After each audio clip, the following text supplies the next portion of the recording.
The crowd was asked to join them in a moment's silence. Speaking after the game, Ken Hinkley said violence against women is a scourge on society. This has to stop. This is not something we should accept in Australia, and it's something tonight I'm proud of the AFL in the way that they took the front foot and made that stand out there tonight emotionally together as two clubs against this violence, and we have to stop it.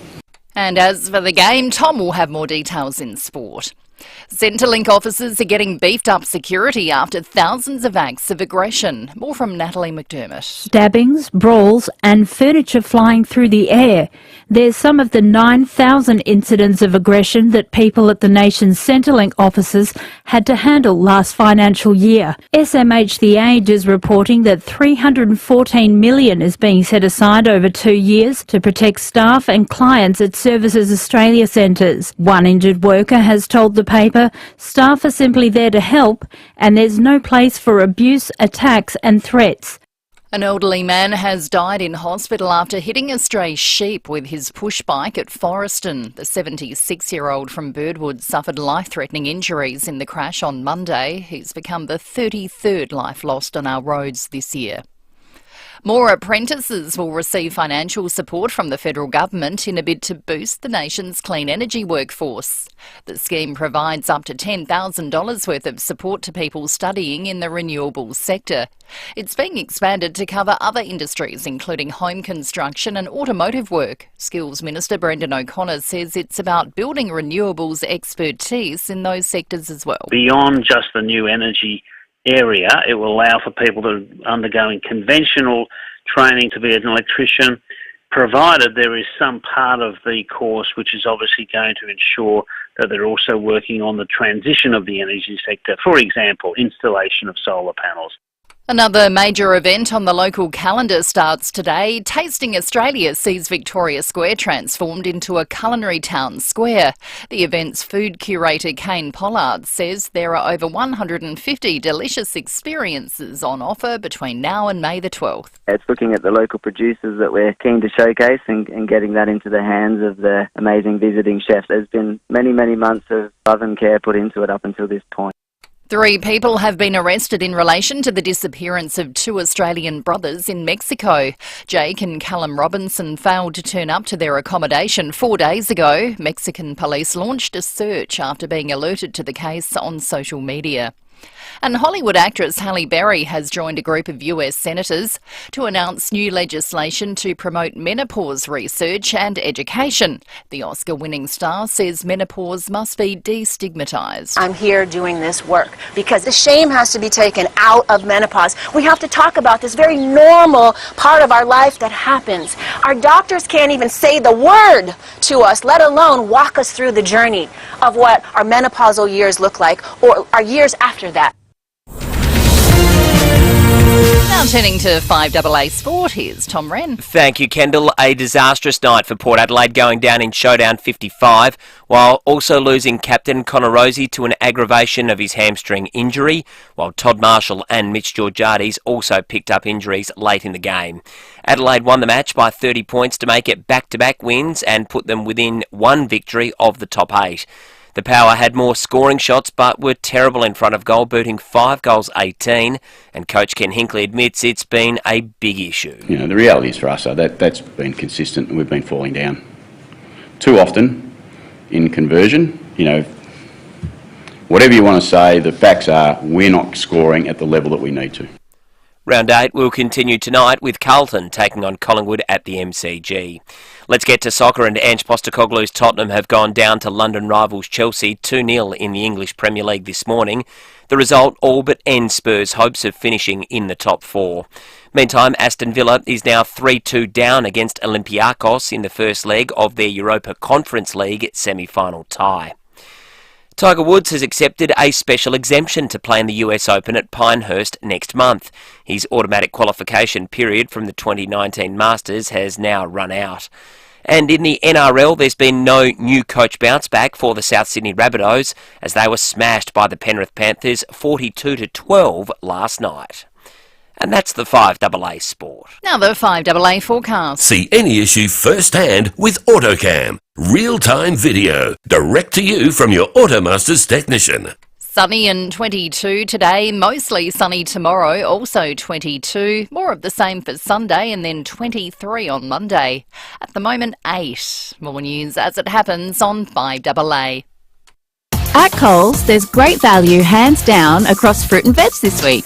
Like delicious South Australian Pink Lady apples. Just $3 a kilo. Just $3. Get great value hands down at Coles. Offer ends Tuesday. Jarvis Toyota has moved to their brand new home in Brighton Road, Somerton Park. So now is the time to take advantage of opening savings across the entire Hilux range, including the Hilux GR Sport. Hilux, the unbreakable connection since 1968, will be stronger than ever with the first ever Hilux GR Sport, inspired with Dakar DNA, available now and boasting more power and torque. Jarvis Toyota, now at Brighton Road, Somerton Park, proudly celebrating 22 years of great deals.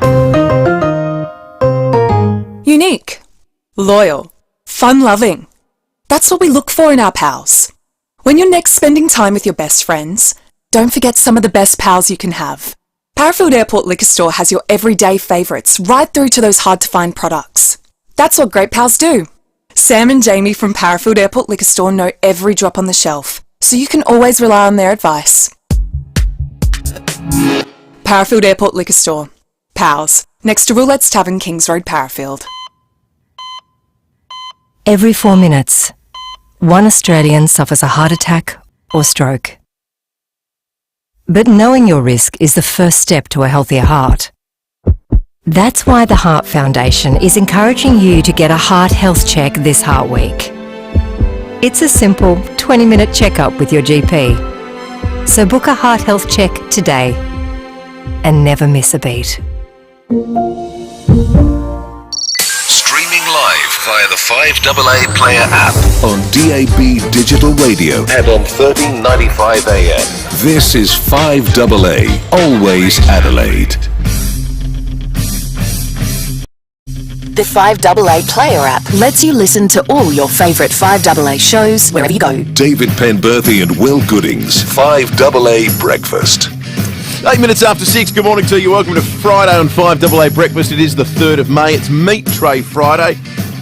We'll get into that very shortly. Zach De Silva from 9 Radio is going to join us to wrap the last week in federal politics. We're going to flash back in time with Michael Smith from 7 News. The Federal Skills Minister, Brendan O'Connor, is in Adelaide today to make an announcement.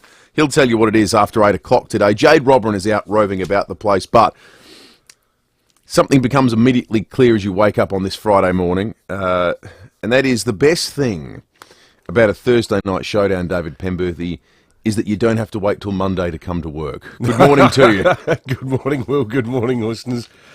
Bear with us, Port fans. We're not going to spend 3 hours rubbing your faces in it, but regardless of who wins the showdown, it's either an excellent or an awkward time to be alive in South Australia. And the Crows find themselves in that position this morning after last night's comprehensive win.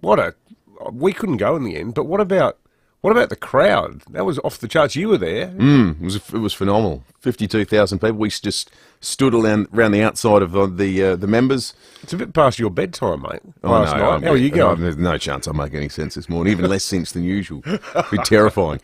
Yeah, it was a late night. It took a long time getting out. 52,000 is... And I don't think it gets any more full than that. I can't think of a game in recent memory that's had more people there than 52. I think they said it was the 3rd biggest crowd in showdown history. Did they? Right. Yeah. It felt that way. It felt that way going in and out. Second biggest crowd. All the standing areas were completely packed. Completely packed. The place was bursting at the seams. It was a terrific atmosphere. It was a good game of footy to have on Thursday. I don't know how it held up on TV, but at the ground it felt like a good advertisement for the show. Looked pretty good at my place. No complaints. I think Port fans will be well within their rights to have plenty of complaints, and just as not saying this to cause trouble, but I think it does invite the question: why do clubs have doctors if the coach is going to make the final call on a medical question? I think it's going to revive a lot of the talk about Ken Hinkley, and it almost should, because given the club's history with what happened with concussions last year with the Leah, it suggests that maybe the club doctors don't have the authority that they should at Alberton, don't you think? Well, let's have a listen to Ken Hinkley post-game last night. Do you guys think you made a mistake playing Connor Rosie tonight? Yeah, we did. Yeah, I made a mistake playing Connor Rosie tonight. That was clear. It was obvious. All the testing that we done, all the medical support we could get, all the information I could get was Connor was able to, and I seen it with my own eyes, he was actually able to run as fast as he needed to, kick as long as he needed to. But once fatigue set in tonight, that was clear. And, you know, I can try and hide behind that, but I'm not cowed when it comes to owning a mistake, and that was what it was. It was a diabolical mistake. It was one of the most obvious. That was a jump on the train tracks and see the freight train coming from 10 k's away kind of mistake.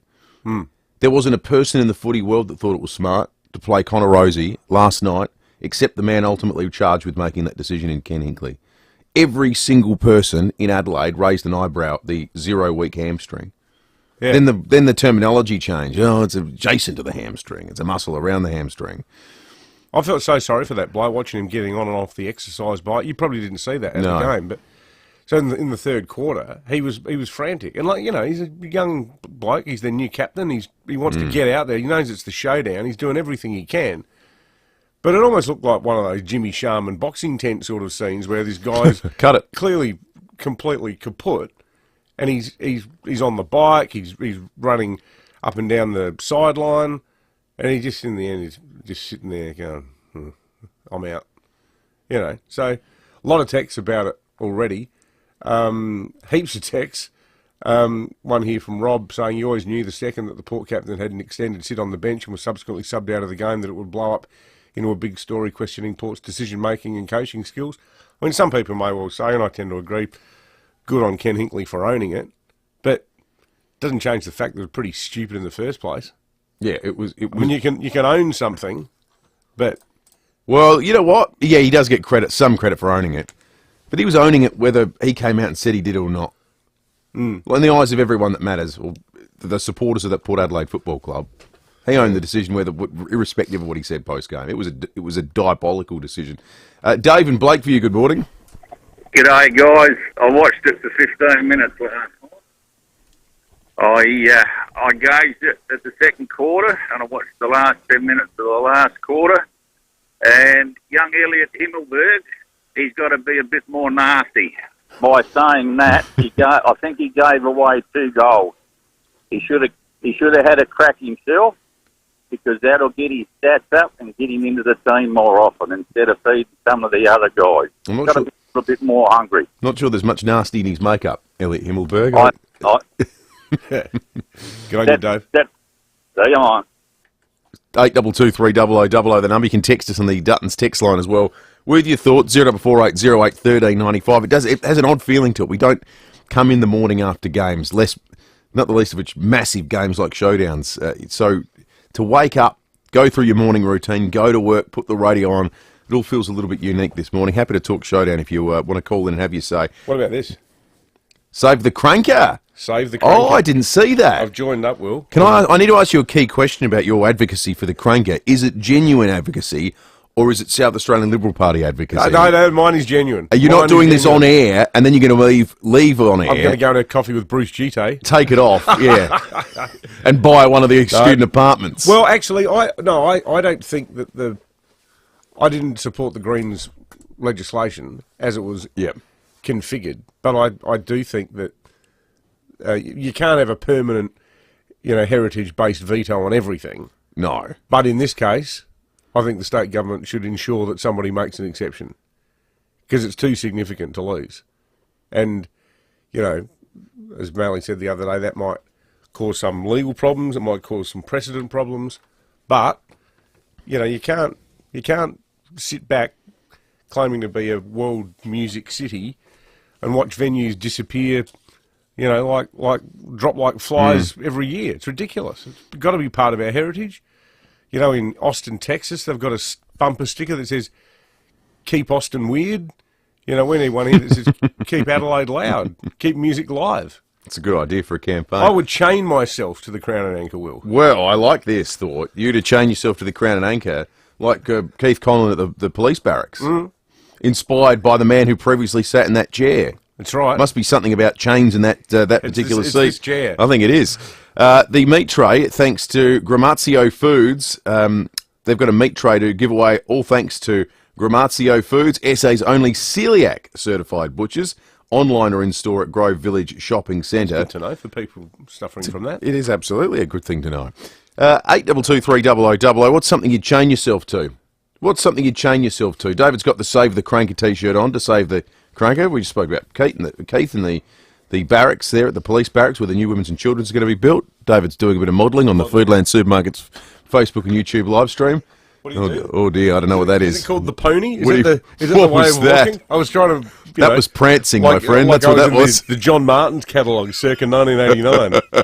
When you got to put the jacket over your shoulder. You looked like Michael Jackson doing a stationary moonwalk just then. It was very odd. Come on, mate. You're the one who does all the modelling for Peter Shearer. No, I just sit here and yap away. All right, we're going to take a quick break. News headlines and your calls in a moment for the meat tray on this Friday morning. What is something you would chain yourself to? 82230000, the number. Don't get Mum a green goat. Get her blue sheep. Blue Sheep Ugg Boots. True blue Adelaide-made sheepskin Ugg boots. And with Blue Sheep's Mother's Day special, you can get a $30 in-store voucher with every Blue Sheep Ugg boot purchase. Offer available until Mother's Day at Slatters Outlet Stores, Churchill Centre and Crittenden Road, Findon. Or Ward's Shoes on the Parade Norwood and Gillies Plains Shopping Centre. So don't get Mum a red rabbit. Get her blue sheep. At Slatters Outlet Stores or Ward's Shoes. It's time to travel a little deeper with Outback Spirit and Phil Hoffman Travel. Fly free and save up to $1,000 per person on select all-inclusive small group tours with Outback Spirit. Feel the Australian outback beneath your boots and see nature in all its glory from the comfort of a four-wheel drive Mercedes-Benz vehicle, staying in exclusive camps and lodges along the way. Offer ends May 17. Contact Phil Hoffman Travel. Visit pht.com.au. Looking for a job or career advice? Don't miss the Careers and Employment Expo. Talk with over 200 educators and employers. Jobs and career advice for all ages. Adelaide Showground, May 10 and 11. Free entry. kjex.com.au. There are electrical safety recalls on solar home batteries, branded LG, LG Chem, and inside some Solax products. Affected batteries may overheat and catch fire, resulting in injury, death, or damage to property. Incidents have occurred and caused damage to property.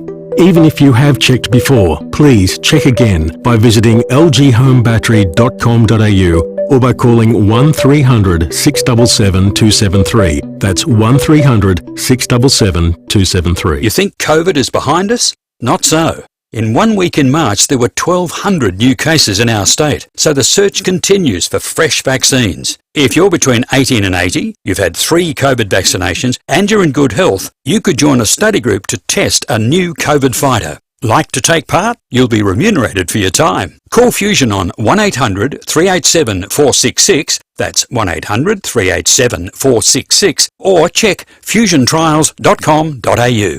5AA Breakfast is streaming live right now. To watch, simply head to 5AA on Facebook or YouTube. The 5AA Player app lets you listen to all your favourite 5AA shows wherever you go. David Penberthy and Will Goodings. 5AA Breakfast. 90 minutes after 6.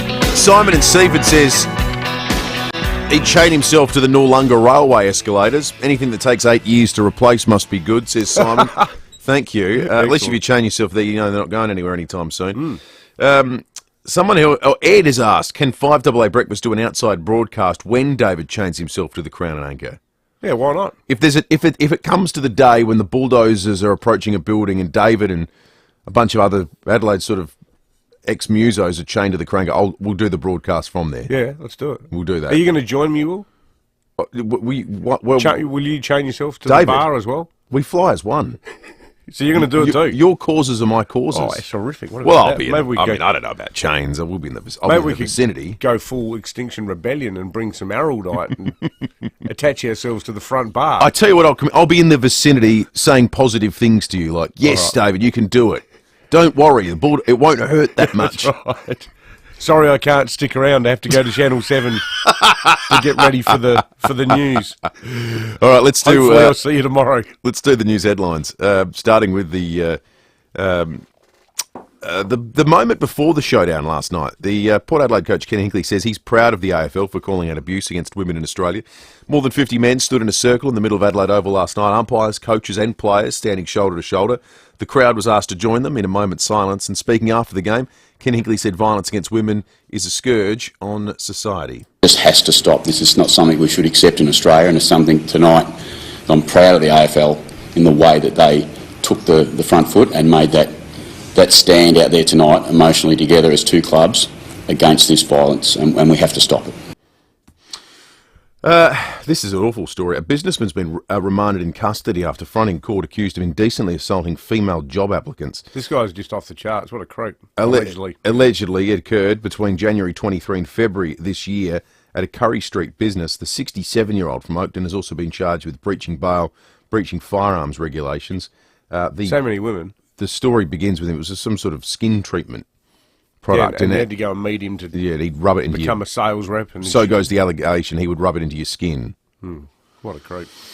Hollywood actress Halle Berry has joined a group of US senators to announce new legislation to promote menopause research and education. The Oscar-winning star says menopause must be destigmatized. I'm here doing this work because the shame has to be taken out of menopause. We have to talk about this very normal part of our life that happens. Our doctors can't even say the word to us, let alone walk us through the journey of what our menopausal years look like or our years after that.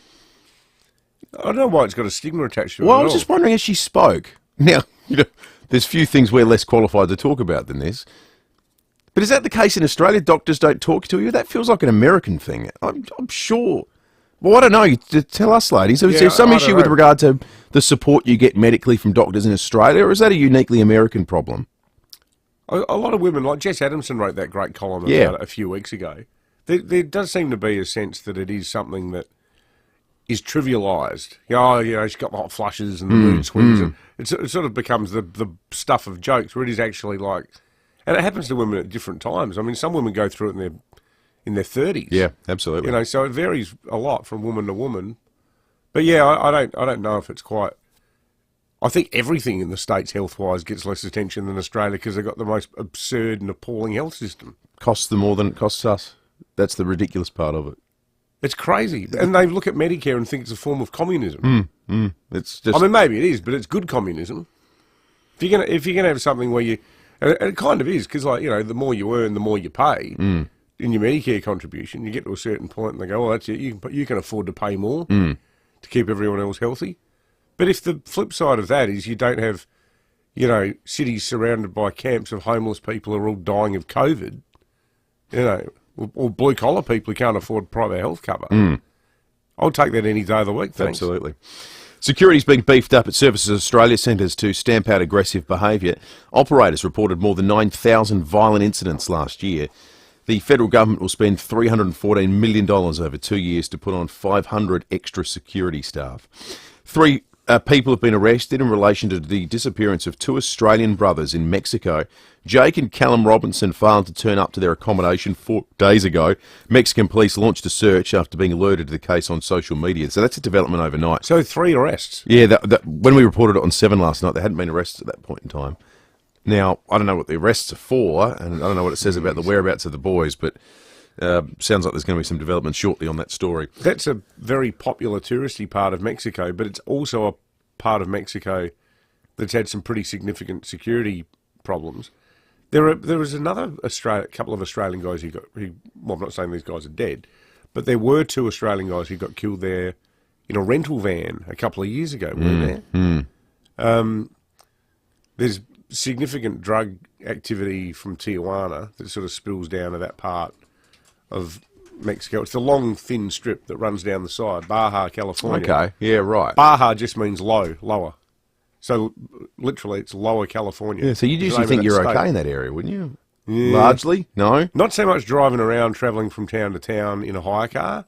That's the sort of stuff you want to avoid most of Mexico. Looking a bit suspicious to them. Look at us, we're tourists. You don't want to do that. 8.6 degrees outside in the city at the moment. It is a cool start to the day. Going to be another beautiful day, though. 22 and sunny at its top. The weekend, 22 both days, mostly sunny. Then fully sunny Monday and 23. Tuesday, 23, mostly sunny. Wednesday, 22, partly cloudy. How's this, though? Possible shower on Thursday, maybe up to 1 mil. How about that? Whoopie-doo. Clear your gutters. 20 on Thursday, but again, another dry sort of week. All right, let's talk sport. There's a massive appetite this morning in the Duttons text line. I don't think Port people have slept, Rennie, as he joins us in the 5AA breakfast studio. And, well, they might, because we're Crows people and delighted with the win. But, I don't know, you tell us. What my sense is Port Adelaide, the story coming out of that game. No doubt. I think there's no better place to be in Adelaide when you're coming off a Showdown win if you're cheering for the winning side, but there's no worse place to be if you're on the losing side, and so it is for Port fans.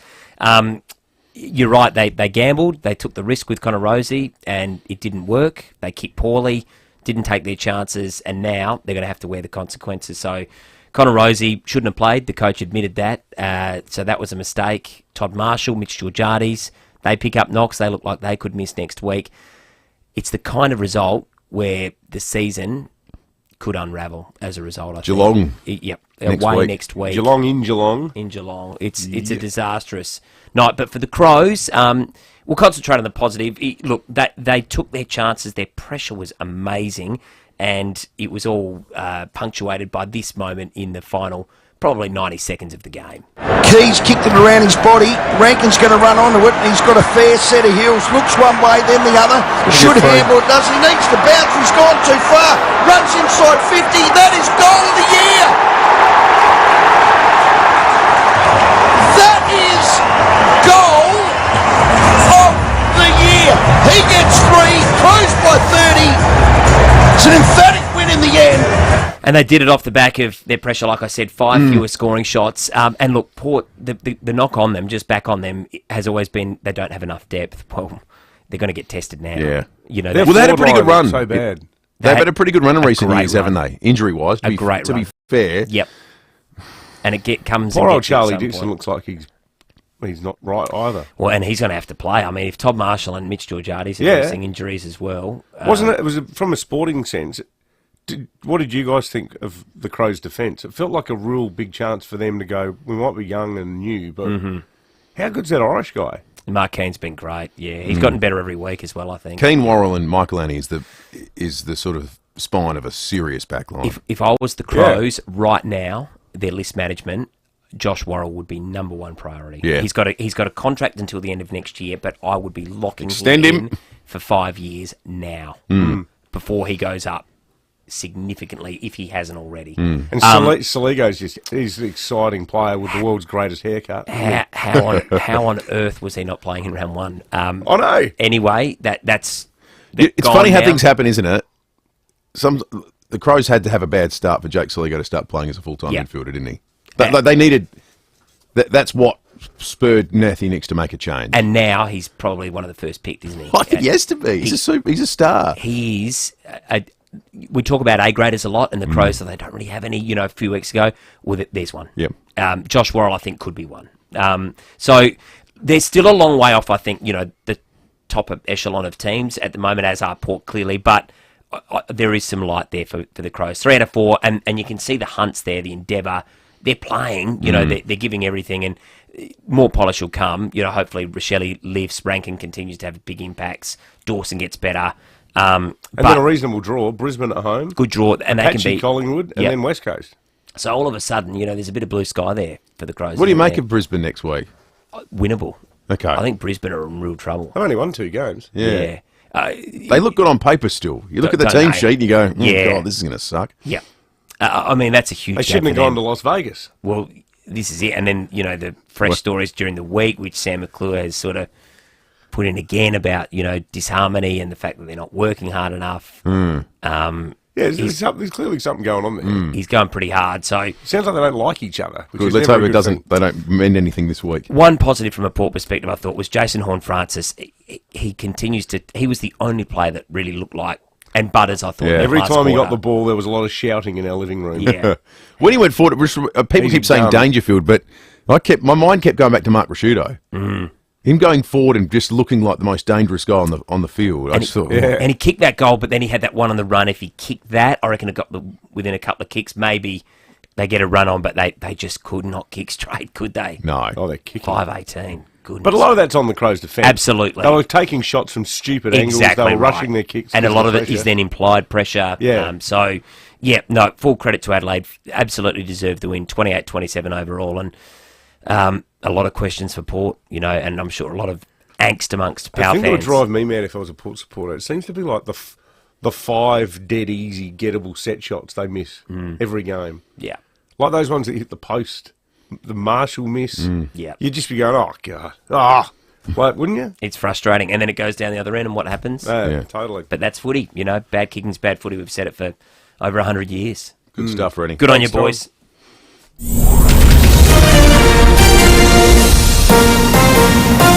This is 5AA News. Always Adelaide.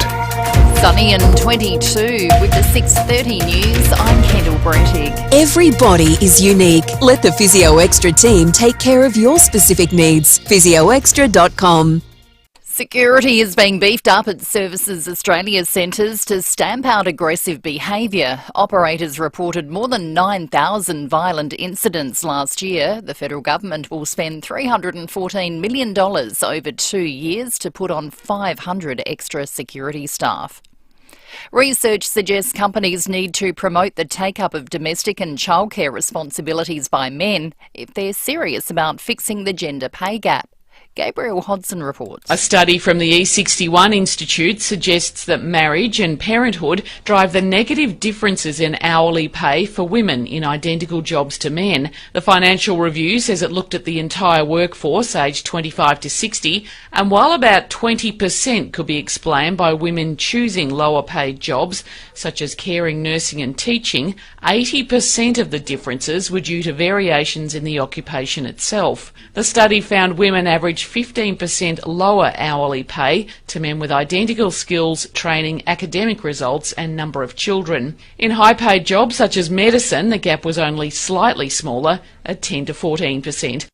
Tributes are flowing for a Flinders private hospital nurse killed in Brisbane in a high-speed crash. 24-year-old Lily Galbraith died instantly and her friend Emma McLean's been left fighting for life after a retired police officer allegedly hit them at 200 kilometres an hour as they were heading to a friend's wedding. While an elderly man's died in hospital after hitting a stray sheep with his push bike at Forreston this week. It's the 33rd life lost on our roads this year. 3 people have been arrested in relation to the disappearance of 2 Australian brothers missing during a surfing trip on the west coast of Mexico. Jake and Callum Robinson failed to turn up to their accommodation 4 days ago. Reporter Alison Petrowski says Mexican authorities won't share details on those arrested, but they did confirm the search is focused around some abandoned tents. The search itself is pretty broad and wide-ranging. It covers quite a large area from our understanding. Many hundreds of kilometres of beautiful beaches lie south of Ensenada. These brothers were surfers. They could have wandered anywhere and anything could have happened. So I don't think we should speculate. The man accused of murdering Ballarat mum Samantha Murphy has been hit with new charges. Patrick Stevenson's also been charged with drink driving, drug driving and careless driving after allegedly crashing a motorbike into a tree after an AFL Grand Final celebration last year. The 22-year-old remains in custody to face a committal mention in August. Biologists have observed for the first time an orangutan creating a basic type of medicine and treating a wound. More from the BBC's Georgina Ranard. Rakus, who lives in the Gunung Leso National Park in Indonesia, was seen with a large red wound on his cheek, probably from fighting. Scientists then saw him chewing the leaf and stem of a plant with antibacterial properties and applying the liquid to his injury. Rakus then made a paste from the plant and covered his wound completely. The sore closed in 5 days and healed fully within a month. The scientists think the behaviour could have come from a common ancestor shared by great apes and humans. And now with all the news on the Showdown, here's Tom Wren. Thank you, Kendall. Let's start with that. Adelaide has breathed life into its season with a 3rd win in 4 matches. That's after taking care of crosstown rivals Port Adelaide by 30 points. Coach Matthew Nicks talking up his team's effort. Yeah, we're a very good side, and I thought tonight the balance of that was spot on. You know, we played the game really well depending on the scenario. So that's probably the reason I'm so pleased for the group, because it was a really mature performance. But it was a bad night for the Power. Captain Connor Rosie subbed out with an aggravation of his hamstring injury, while Todd Marshall and Mitch Georgiades were also hurt late in the game. Well, a bad morning too for Ange Postecoglou's Tottenham, as their top four hopes took a big hit in the English Premier League, going down 2-0 to Chelsea. Spurs trailed 1-0 at half-time, and the result was sealed at Stamford Bridge in the 72nd minute, following a free kick just outside the box. Palmer, underside of the bar, and then a header into the gaping net as Chelsea double their lead. Nicholas Jackson. Audio there thanks to Optus. Meantime, Aston Villa has a power of work to do if it wants to qualify for the final of the Europa Conference League. That's after going down 4-2 to Greek side Olympiakos in the opening leg of their semi-final tie. And in Europa League action, which is the level above, Marseille and Atalanta have played out a 1-1 draw. That was in the opening leg of their semi-final tie, while Bayer Leverkusen took care of Roma 2-0 in the other semi. And that's the 5AA Sport. Now the 5AA forecast. See any issue firsthand with AutoCam. Real-time video, direct to you from your Automaster's technician. A sunny day heading for 22, mostly sunny tomorrow 22, more of the same for Sunday, and sunny on Monday 23. At the moment 9. More news as it happens on 5AA. The 5AA Player app lets you listen to all your favourite 5AA shows wherever you go. David Penberthy and Will Goodings. 5AA Breakfast.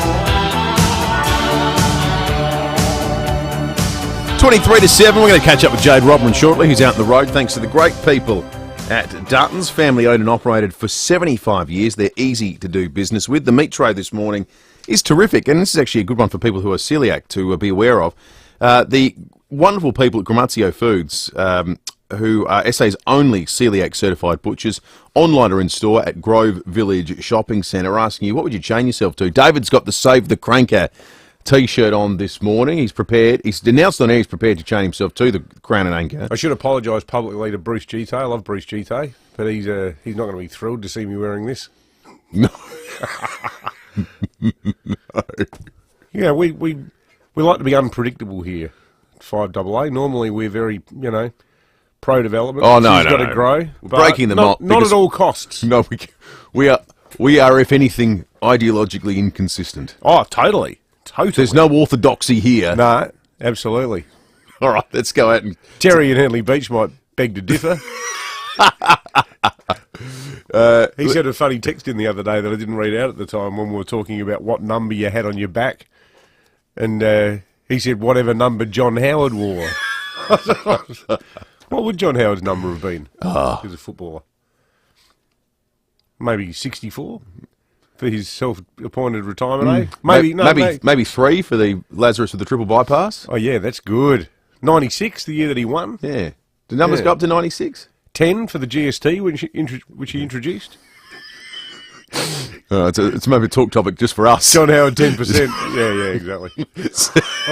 we just did our own. Do we get a 5AA breakfast mug? Yeah, we'll send ourselves a mug. Sam and Theban, good morning. What are you chaining yourself to? Good morning, boys. I love listening to you, bloke. It's like two clouds. Correct. Yep. We've been called that many times. Yeah. Normally in anger. Anger. That was a great game last night, too. Beautiful game. Yep. Anyway, I'll chain myself to Benithan Park because I never want them to build there. Yeah, I agree.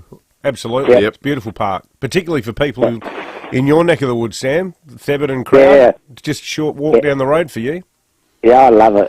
It's the best. I tell you what, mate, if they're not going to build in Benithan Park, they're certainly going to be building on the other side of the road. Have you seen that big vacant block that's going to be towers? I told you that a year ago. Yeah, no, you did. You did. Yeah, I told you. That'll be all apartment. Buy one there. You're our eyes and ears in Theban, mate.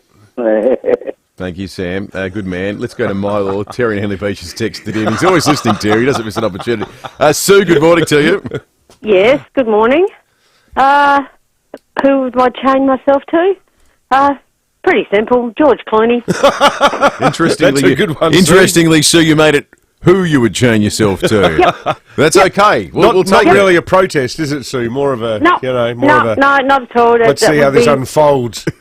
Be heaven on earth. We will take it, Sue. We'll take it. That's a Metro Friday entry right there. Who or what would you chain yourself to? Suddenly, the question takes on a different complexion. John, good morning.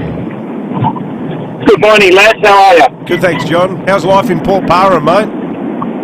I was very well, thank you. I'd like to chain myself to a crab rake to stop people taking undersized crabs. Well, that's a big issue up there, isn't it, John? Do you go out raking very much yourself, mate? I've been out a couple of times this week. There's still plenty about, yes, but people don't get the message. Stop taking undersized crabs. Yeah. Very important point.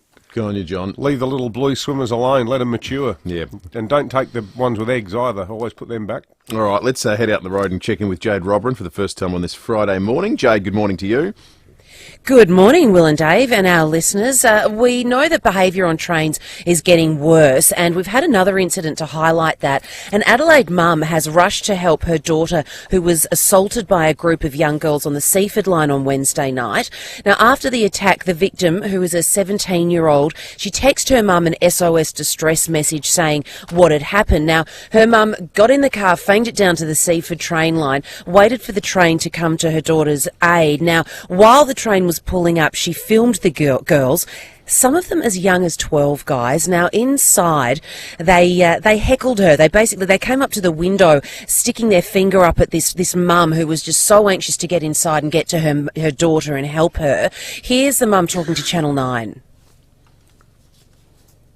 They were saying, give me your bag, give me your phone, give me your glasses. Grabbed her by the hair, pulled her head backwards and started punching her. Why is it that they're still allowed on a train and that's not policed? Why is it that there isn't better security in place so that she can be safe on her way home? Now, another victim, a 19-year-old woman, has also come forward saying that she was assaulted by what she thinks is the same group the night before.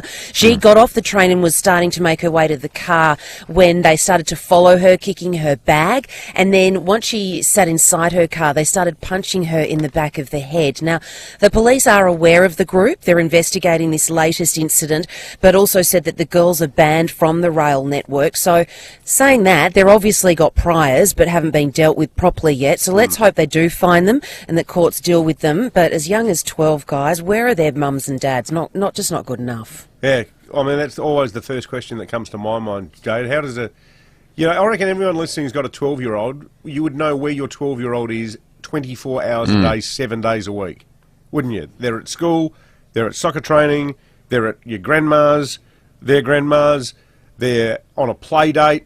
They'll be on the play date for 90 minutes. You'll be picking them up at 5:30. They'll be in the bath. Like you just always know. You know where your kids are. 100%. They're still young children. They're so young. And, I mean, these days, I don't know about you guys, I do have a 12-year-old who's sound asleep right now, and you're right, I know his schedule inside and out, but I've also got him tracked on my phone, Like, if you know that they've gone AWOL, find them. This isn't good enough. We've got to get smarter about this. I mean, it doesn't sound like this is the one night they snuck out to get up to mischief, does it? No. Like, there's a pattern that's emerged here. Exactly. Jade, thank you for that report. There's some genuinely horrible stories around locally. There are awful moment. stories. Yeah, we're going to talk about some more after 7 o'clock this morning. The baby. Babies. That's a Bondi Junction story. Completely is. Yep, it's a real estate office story. Yep. It just happened to be a baby in a fist. The self-management of people with profound mental illnesses. Well, this guy had a carer too, didn't he? Had a carer. Yeah, we'll talk about it after 7 o'clock this morning. It's just a truly horrifying story. Guy making a beeline for a newborn to belt it in the face. Good God. 15 to 7. Let's check traffic. We'll come back with police and weather in just a moment. In Trinity Gardens, there's urgent sewer works on McGill Road near Portrush Road. Speeds are down to 40 and it's down to 1 lane for both directions. Other works at Belair on Russell Street near Sheoak Road. Speeds are at 40 both ways there. And in Flinders Park, works on Findon Road near Dillon Avenue. Speeds are at 25 for both directions. Tina, the Tina Turner musical, has officially opened at the Festival Centre, now playing until May 31. Book at Ticketek. Tina, the Tina Turner musical. It's simply the best. Adelaide's most accurate traffic on 5AA. Having access to reliable healthcare services gives us all peace of mind. Too many South Australians living hundreds of kilometres from Adelaide have a local hospital that doesn't have enough nurses or midwives. Frightening? Without state government action, we won't have the nurses and midwives needed to keep our regional hospitals running. Support those who care for us at regionalincentives.com.au.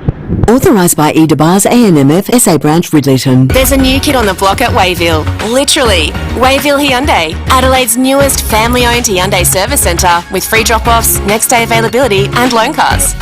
Change the way you Hyundai at Wayville Hyundai, driven by Australian Motors. We've all been feeling cost of living pressures. That's why the Australian government is bringing in tax cuts from the 1st of July. They're for the drivers delivering the veggies and the people buying them. For the people working in offices and the tradespeople building them. For nurses saving lives and the teachers shaping them. They're tax cuts for every taxpayer. Visit taxcuts.gov.au to find out how the 1st of July tax cuts will benefit you. Authorised by the Australian Government, Canberra. Go big weeknights from 6 with big deals. $100,000 up for grabs! And big fun.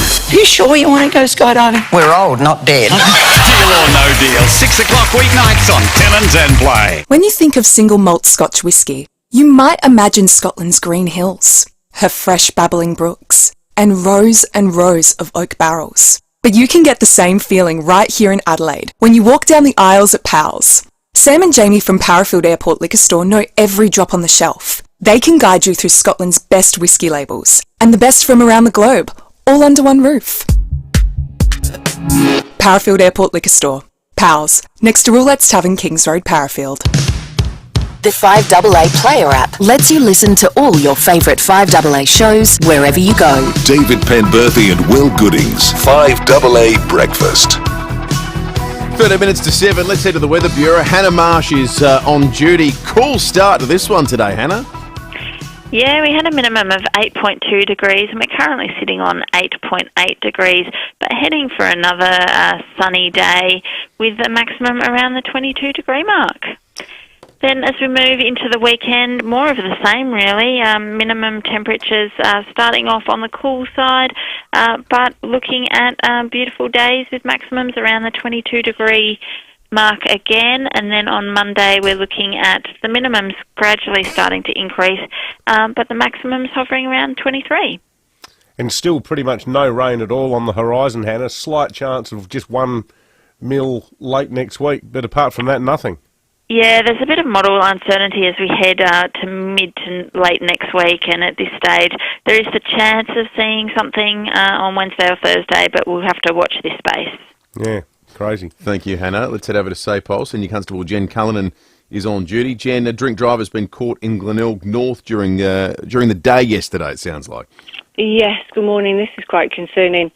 Patrols were called just after 4 o'clock to reports of a driver slumped at the wheel of a white MG sedan on Anzac Highway. They located the driver, a 40-year-old Glenelg East woman, in the driver's seat, and she was submitted to a breath test, which returned a result of 0.282, which is almost 6 times the legal limit. Now, most concerning at that time was there was a young child in the vehicle as well. So she's been reported for drink driving. She's going to go to court at a later date, and she's been reissued again with an instant loss of licence for 12 months. Just shocking. How do you get that drunk in the middle of the day? She must have started early. Crikey. Yeah. Never stopped. That's huge. Yeah, I think obviously there's somebody with some issues for sure. with regards to drinking, for sure there. Yeah, absolutely. Also, Jen, a man has been arrested after a crash at Paralawi this morning. Yeah, this was just after 1 o'clock this morning. Police attempted to stop a Silverwood Mercedes sedan that was travelling at speed on Kings Road when the patrols activated their lights, it sped off. It wasn't pursued, but a short time later, it was located having crashed into a retaining wall at the intersection of Kings Road and Whites Road. Now, fortunately, that driver wasn't injured. However, he has been arrested and charged with numerous traffic offences, including disqualified driving and speed dangerous. And he's been refused bail, and he's going to go to court today. Good result. Well done. Thank you, Jen. Thanks, Jen. Constable Jen Cullinan from Sapole. 10 minutes to 7, the meat tray this morning.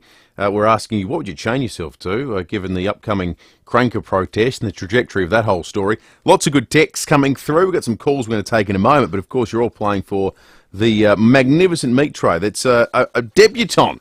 A debutante, the Dan Curtin of the meat tray, the wonderful Gramazio Foods, who have a good story to tell because they're SA's only Celiac certified butchers. Danny is the co-owner and joins us on 5AA Breakfast. Now, Danny, is it the case that you guys are actually the only certified celiac butcher in Australia, or is it just South Australia? Yeah, just South Australia. Oh, yeah, okay. so we're the only certified butcher in South Australia. I was reading something that you must be among the first because I couldn't see anyone else that's doing what you guys do. How do you become a certified to do to sell celiac safe butcher products? Yeah, it's quite a lengthy process, which I guess you'd understand being health involved. So so with all of the products, they need to go off and get tested by Celiac Australia and get that ticked off, and then it's just the whole process to make sure that there's no chances of cross-contamination. So for us, the way that we thought was the only way we could guarantee there was no chances of cross-contamination was to go 100% gluten-free. There's other companies across Australia that have their celiac accreditation, and they have separate areas where they process the gluten-free products. But for us, human error, it's just one of those things that with staff, every now and then, you can't guarantee it. So we just 100% gluten-free, and then there's just no chance of it. So Celiac Australia ticked us off, and yeah, really happy. So, Danny, just thinking about the sort of traditional butcher shop window, does that mean all your schnitties, they're not crumbed with traditional bread, and also you'd never use any breadcrumbs or non-gluten-free breadcrumbs as a thicknesser in sausages? Is that the sort of stuff? Yeah, that's right. So you use like a rice flour instead, and I think a lot of people don't realise with celiac disease, like the cross-contamination, even just something as simple as using a utensil, even just using the same bowl or something like that, and can cause an issue. So definitely it's something that. Yeah, it was a lengthy process, and as I said, for us, and especially butchering, sometimes if it ain't broke, don't fix it. You use a lot of the same recipes because we had to go through and redevelop all the recipes and then go off and get them tested. We did a lot of we blended all of our own flavors now, so all the flavors that we have are very unique. So like the mango and apricot, the sweet chili, lime and coconut, Roma tomato and garlic. So we've actually put so much effort into these products and tested them, and especially being Italian with all of our family, they were one of the biggest skeptics actually, gluten-free for Italians. I grew up on bread and pasta, so they were they were a bit skeptical. So getting it over the line with them, and once we were doing all tastings, and they ticked it off, we knew we were on the right track. I've got to say, mate, while we've been chatting, I've been looking at your website, Gramazio Foods, and it's a really impressive, an incredibly detailed source of information for people who do have concerns about not just celiac issues but allergies and so forth, because every single one of your pre-made recipes, like honey soy chicken stir fry, Thai chicken, herb and garlic chicken, honey soy beef, you've got the full list for an average 300 gram serving size of every single thing that's in it. So people who want that peace of mind can get on that and check it all out. Yeah, definitely. As I mentioned, because we had to go off and get all the products tested, obviously we have a full list of ingredients and nutritional information panel. So, look, we popped all that on the website. So even if people have different other allergens, or they just want to, check out what's in it, you can just quickly hop on and have a look at all of our products and have a look through. So, yeah, we're finding a lot of people, even who might not have gluten issues, that they're hopping on and seeing for other things, like if they're allergic to different allergens and whatnot. So, yeah, they're really enjoying it. Oh, good on you, mate. It's a great concept, and I imagine there'll be a lot of people hearing that for the first time that'll be coming in to check it out. Thank you, Danny. Danny's the co-owner of Gramazio Foods, who provided the meat Yeah. tray for this Meat Tray Friday. Kind enough to sling us the meat, and we thought, well, let's get them on to give them a plug, because we always do. One of the main reasons Meat Tray Friday exists, other than to give us all a few laughs at the end of the week, is to promote these usually family-owned and operated small businesses. But, do you know anyone with celiac disease? I've got a friend that's a celiac. A couple can of be people. very limiting. It's getting better, and thanks to people like Gramazio Foods, but it's getting better, but it can be severely limiting in your food choices. One of Soph's best mates has it, and whenever she's around, we always make sure that we've got Mexican food. Mexican food is really good for celiacs, that's because good. so much of it is corn-based. That makes sense. Corn tortillas. No issue with them. Okay, well, that's not so bad then. Yeah. Let's head out and catch up with Frank in Prospect. Morning to you, Frank. Good morning, gentlemen. I would like to chain myself to the Wavell Showgrounds big Ferris wheel if they ever want to try and take that down. Surely not. No one's going to do that. Some Frank. things are sacred, surely. You're a big Ferris wheel guy, though, mate. Why do you love it so much? Because at least you can see all the showground, and you can see part of Adelaide, and it just gets you away from a hustle and bustle of people downstairs. Yeah. Bit of respite. They had that one at Semaphore for a long time. That was in an Elvis movie, wasn't it? That's right. It was. Can't remember the name from an of Elvis movie What too. was the Elvis movie? First person to text through with the correct answer gets a 5AA breakfast mug. There you Which Elvis movie did the old Semaphore hurdy-gurdy, Ferris wheel appear in? Let us know. 0480 1395. Hang on. Was it the hurdy-gurdy? No, it was the Ferris wheel. Ferris It was wheel, the I Ferris thought. wheel. Dutton's Nissan. Discover more in the new Nissan X-Trail e-Power. Dutton's, they're easy to do business with. Maybe we'll go to the break with a couple of texts. I want to know what you'd chain yourself to, Will. Did all you right. do a bit of street theatre once? So what does that mean? What Well, would you've I got chain myself to? Like South Australia's credit rating. Yeah, I would chain myself to good financial management. A strong economic plan for Adelaide, South Australia's future. Well, you almost did once, didn't you? I did. No, we buried the AAA credit rating. That was a dark day. The dark days of the Wetherill Labor government, David. Oh, yes. I was wondering where you were going with that. Max in Beaumont, talking to the chat we had with Joe before about knowing where your kids are, he says, I know where my 23-year-old twins are now, let alone when they were 12. I think you're like most parents, Max. We're all pretty much in the same boat. Mick says, g'day lads, I would chain myself to the Happy Valley BMX track for the sake of the kids. This is after the Onkaparinga Council has just demolished the old public cricket nets next door. Mary says she'll chain herself to her local bank if they go cashless. There's a story I saw yesterday, Macquarie Bank, which is hardly like one of the big four as a customer bank. It mainly does big corporate stuff and also home lending. But they've announced overnight fully cashless. They have no cash. I did none. They don't have any branches here anyway, do they? No, but you can get loans through them. Yeah, no, we switched our loan to them. Oh, really? Yeah, but right. I think they don't have branches in Sydney, wouldn't they? Yeah, I don't even sure. know. They've got a huge building. The feeling when we switched to it was the whole thing was it felt like it was totally online. Yeah. Like it felt like there was no And you have to do it through physical- a broker, don't you? Yes, we did actually. Yeah. Yeah, I don't think they have reps themselves. No, They no. get on-sold by financial planners. Peter and Moon Taboo. Actually, Peter, if you do this, mate, if it ever comes to this, I will see you there with my chains as well. I'll tell you who wouldn't be coming to this one would be Will. Because he'd even flagged putting another grandstand down that northern end. Peter and Moonta Bay, the one thing I would chain myself to, the Adelaide Oval scoreboard. You'd be down there with your mates from Hanson Yunkin, Will. Me and Bruce. Yeah, with the big wreck. You and Bruce GT. Bruce GT and I've got big plans for that We're going to area. put a few condos in. That's you know. I got a vision. See that damn cathedrals and those trees, those mountain bay figs are in the way? Condos everywhere. Yeah, exactly right. I've got to. You know what? We need more student accommodation at the northern end, so you can kick towards the riverbank stand when you win the toss, or towards the student accommodation. Roustabout was the movie, by the way. I think Maxine might have been first on the Dutton's text line. Beautiful. With Roustabout. Maxine, you are the winner of the 5AA breakfast mug. All How exciting.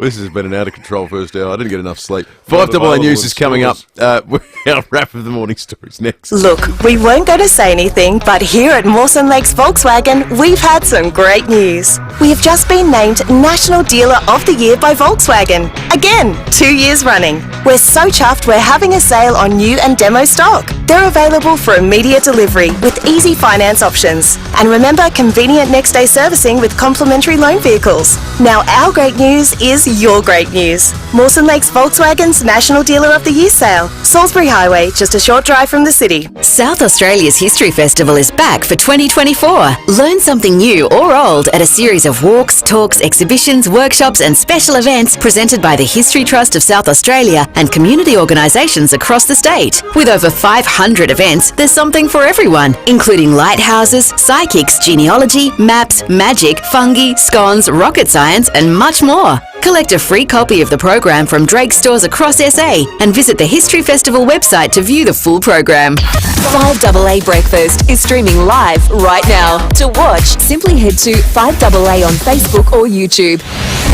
Up-to-the-minute news for South Australia. This is 5AA News. Always Adelaide. Sunny and 22 with the 7 o'clock news. I'm Kendall Brettig. Injured or living with chronic pain? Book an appointment at Physio Extra today. 6 locations. physioextra.com. Canberra's setting aside $314 million over 2 years to increase security at Services Australia centres, including Centrelink offices. It comes after 9,000 reports of violence last year, including stabbings, fights and weapons offences. The money will pay for more than 500 extra security guards. A man's been arrested after crashing into a brick wall at Paralawi early this morning. Senior Constable Jen Cullinan says police tried to stop his silver Mercedes, which was speeding on Kings Road. It wasn't pursued, but a short time later, it was located having crashed into a retaining wall at the intersection of Kings Road and Whites Road. Now, fortunately, that driver wasn't injured. However, he has been arrested and charged with numerous traffic offences, including disqualified driving and speed dangerous, and he's going to go to court today. Well, a push bike rider's become the 33rd person to die on SA roads this year after colliding with a stray sheep at Forreston in the Adelaide Hills this week. The 76-year-old man from Birdwood was rushed to hospital but has died from his injuries. A desperate search continues for 2 Australians missing in Mexico. Perth brothers Jake and Callum Robinson have gone missing with a friend during a surf trip in Baja. The investigations led to the arrest of 3 people, but the men are yet to be tracked down, much to the anguish of their families back home. Foodies are in for a treat from today. Tasting Australia returns, taking over Victoria Square with the best in eating and drinking which SA has to offer. The event's food curator, Kane Pollard, says their town square has something for every palate. It's not your average food truck fair. It's incredible local restaurants that are picking up their kitchens and their teams and their favourite dishes and dropping them on the menu in the town square. And Tasting Australia runs until May the 12th. Commonwealth Games Australia is still hoping the 2026 Games can be held down under. In the latest CGA annual report, Chief Executive Craig Phillips says the decision to ditch the Victorian Games was callous and caused turbulent and uncertain times for his organisation. He says an Australian Games in 2026 is a vital green and gold runway to the Brisbane Olympics in 2032. Meantime, with just 85 days to go, it's been announced a refugee team will represent 100 million displaced people at the Olympic Games in Paris. More from Edward Godfrey. This initiative began for the Rio Games in 2016 and it continues to grow. 36 athletes have been selected to represent the IOC Refugee Olympic team at the Paris Games, 13 women and 23 men from 11 different nations competing across 12 different sports. IOC President Thomas Bach says they represent 100 million people around the world going through similar experiences. All the athletes are deemed refugees by the UN. The team is up from just 10 in Rio and 29 in Tokyo. A very exciting countdown for them now, with just 85 days to go until the Paris Games. And now turning to 5AA Sport, and Tom Wren, the Port coach, is feeling the heat. Oh, certainly is. And the power coach, Ken Hinckley, you're talking about there, Kenny, he's taken the blame for playing Connor Rosie after he entered the Showdown with questions over his fitness. Now, the Crows, of course, beat the Power by 30 points in Showdown 55. And the big sub-story to that was Rosie hurting his hamstring again and being forced to be subbed off. And the coach says that's on him. Yeah, I made a mistake. Playing Connor Rosie was not. That was clear. It was obvious. All the testing we done, all the medical support we could get, and I seen it with my own eyes. He was actually able to run as fast as he needed to, kick as long as he needed to. But once fatigue set in tonight, that was clear. And I can try and hide behind that, but I'm not. Let's go to cricket. A huge result for South Aussie Travis Heads at Sunrisers Hyderabad in the IPL overnight as they beat the top of the table Rajasthan Royals by 1 run to cement their spot in the top 4. Head blasted 58 off only 44 balls to help his side to a total of 3 for 201 from their 20 overs. And the result of the game came all down to the final ball. A single gets us a super over. 2 wins for the Royals. A dot ball wins for the Sunrisers. It's out! It's been given!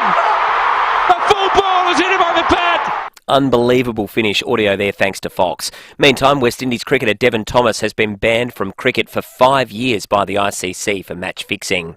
Let's get to tennis. Iga Swiatek is through to the Madrid Open final after smashing Madison Keys 6-1, 6-3. She'll play the winner of Elena Rybakina and Arina Sabalenka. That match currently in the deciding set. And in some NRL news, the Penrith Panthers have cemented their spot in the top 4 with a 42-12 point thumping of the South Sydney Rabbitohs. And that's the 5AA Sport. Now checking 5AA traffic. In North Adelaide, a car's hit the traffic lights at O'Connell Street Barton Terrace intersection. The traffic lights are out there. In Trinity Gardens, there's urgent sewer works on McGill Road near Portrush Road. Speeds are down to 40 and it's down to 1 lane for both directions. Look out for works at Woodville North on Torrance Road near Hillsmith Boulevard for citybound. And check your speed today, Green Hill Road, Burnside. Harris Scarf's 4-day friend sale ends Sunday. Save 60% off full-priced homewares by Stanley Rogers and Fury. Conditions apply. Harris Scarf, great brands, great prices. Adelaide's most accurate traffic on 5AA. See any issue firsthand with AutoCam. Real-time video, direct to you from your Automasters technician. Sunny and 22 today, mostly sunny tomorrow, also 22. More of the same for Sunday, and then sunny on Monday, 23. At the moment, 9. More news as it happens on 5AA. Tasting Australia, presented by REA Travel, returns with more eating and drinking experiences you love. Enjoy 10 days of the best eating and drinking experiences across SA. From May 3 to 12, you can experience every flavour of South Australia, featuring over 150 events across our 12 regions. Tasting Australia celebrates our people, produce and places from every corner of this great state. Dreaming of the very best eating and drinking experiences? Find them at Tasting Australia, May 3 to 12, Victoria Square. 5AA's Tech Talk with your host, Adelaide Tech Guy Richard Pascoe. Thanks to Harvey Norman Computers. Here's a gift idea for Mum. Seamlessly share photos and videos with your loved ones from anywhere in the world with the FIVEAA PhotoStream 7-inch photo frame. It's a digital photo frame that connects to the internet and allows users to send photos from their devices such as a phone to the digital frame. PhotoStream's 7-inch photo frame is just $98 from Harvey Norman. They also have a larger 10-inch frame for $168. And if you really want to showcase your memories, they have a huge and stunning 15.6-inch photo frame from $298. Tell them I sent you in and receive a bonus $20 Harvey Norman gift card with any FIVEAA PhotoStream purchase, limited to 2 bonuses per customer. See the range of FIVEAA PhotoStream digital photo frames now at Harvey Norman. Check out this great offer at a Harvey Norman store near you. Streaming live via the 5AA Player app on DAB Digital Radio and on 1395 AM. This is 5AA, always Adelaide. The 5AA Player app lets you listen to all your favourite 5AA shows wherever you go. David Penberthy and Will Goodings, 5AA Breakfast. 9 minutes after 7. Good morning to you. If you're joining us for the very first time, the sun is up. At least for half the town, the sun is shining. Oh, yes. Very brightly, despite the cool start to the morning. But coming up this bear hour... with us, Port fans. We're not going to be smug, and we are going to be hearing from Timmy G. We are going to be hearing from Timmy G. I don't know if anyone heard him live last night, they will have been feeling. Port supporters will have been feeling his pain. It's some of the best radio commentary I've heard in a while. Well, something happened last night in the call with Rowie and Timmy G that I don't think's ever happened in the history of 5AA football calls. Rowie providing emotional counselling for a fellow commentator. In fact, even going so far as to provide some advice. And this is from the second quarter. Have a listen. Farrell now. Come at him. Marshall, stop leading behind.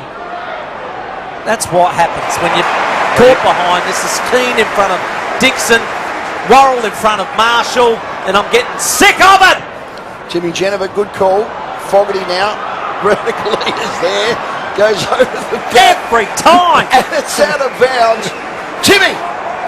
It's 6.5 minutes in the second quarter. Far be it for me to say, get some emotion and some control into your life. Me giving you advice? Fair dinkum. You're going rough, but you can't track Reynolds, I do agree. Get some emotional control into your life, says Stephen Rowe. The most irrational man in the history of football broadcasting, telling someone to calm down a bit. That is priceless. That's why there's no better call than the local, totally one-eyed, feral work of guys like Stephen and Tim. That's why you're exactly right. You know, otherwise you get these turgid interstaters who mispronounce people's names, don't know what it means. But no, good on you, Tim. We're going to chat with Timmy very, very shortly, and we'll get his thoughts on the showdown last night. Let's get into the news cycle. It's just, I'm going to warn you, it's an awful news wrap this morning. There's just some horrific stories around, but stories we need to talk about because they affect South Australians. Let's start in Mawson Lakes. Mother Ellen Watson was sitting out front of the Boat Deck Cafe on Wednesday with her sister and her baby, Ayla, when a man ran up and punched their newborn in the face. Punched a newborn child in the face. The mother, Miss Watson, said the man fled with a person she believed was his carer. So that's perhaps an insight into how well this person is getting on. She says it seriously made me scared to go out with my partner again. There were many people around and he had purposely targeted Ayla. Both the carer and the individual left in a hurry. No follow-ups or anything. SAPOL have confirmed an investigation into the attack has begun. So post-Bondi, where is the big national strategy? Where is the big summit, you know, pulling together all of the nation's most experienced mental health experts to have a proper sleeves-up conversation about how people with profound mental illnesses are being treated? You know, here's a fact.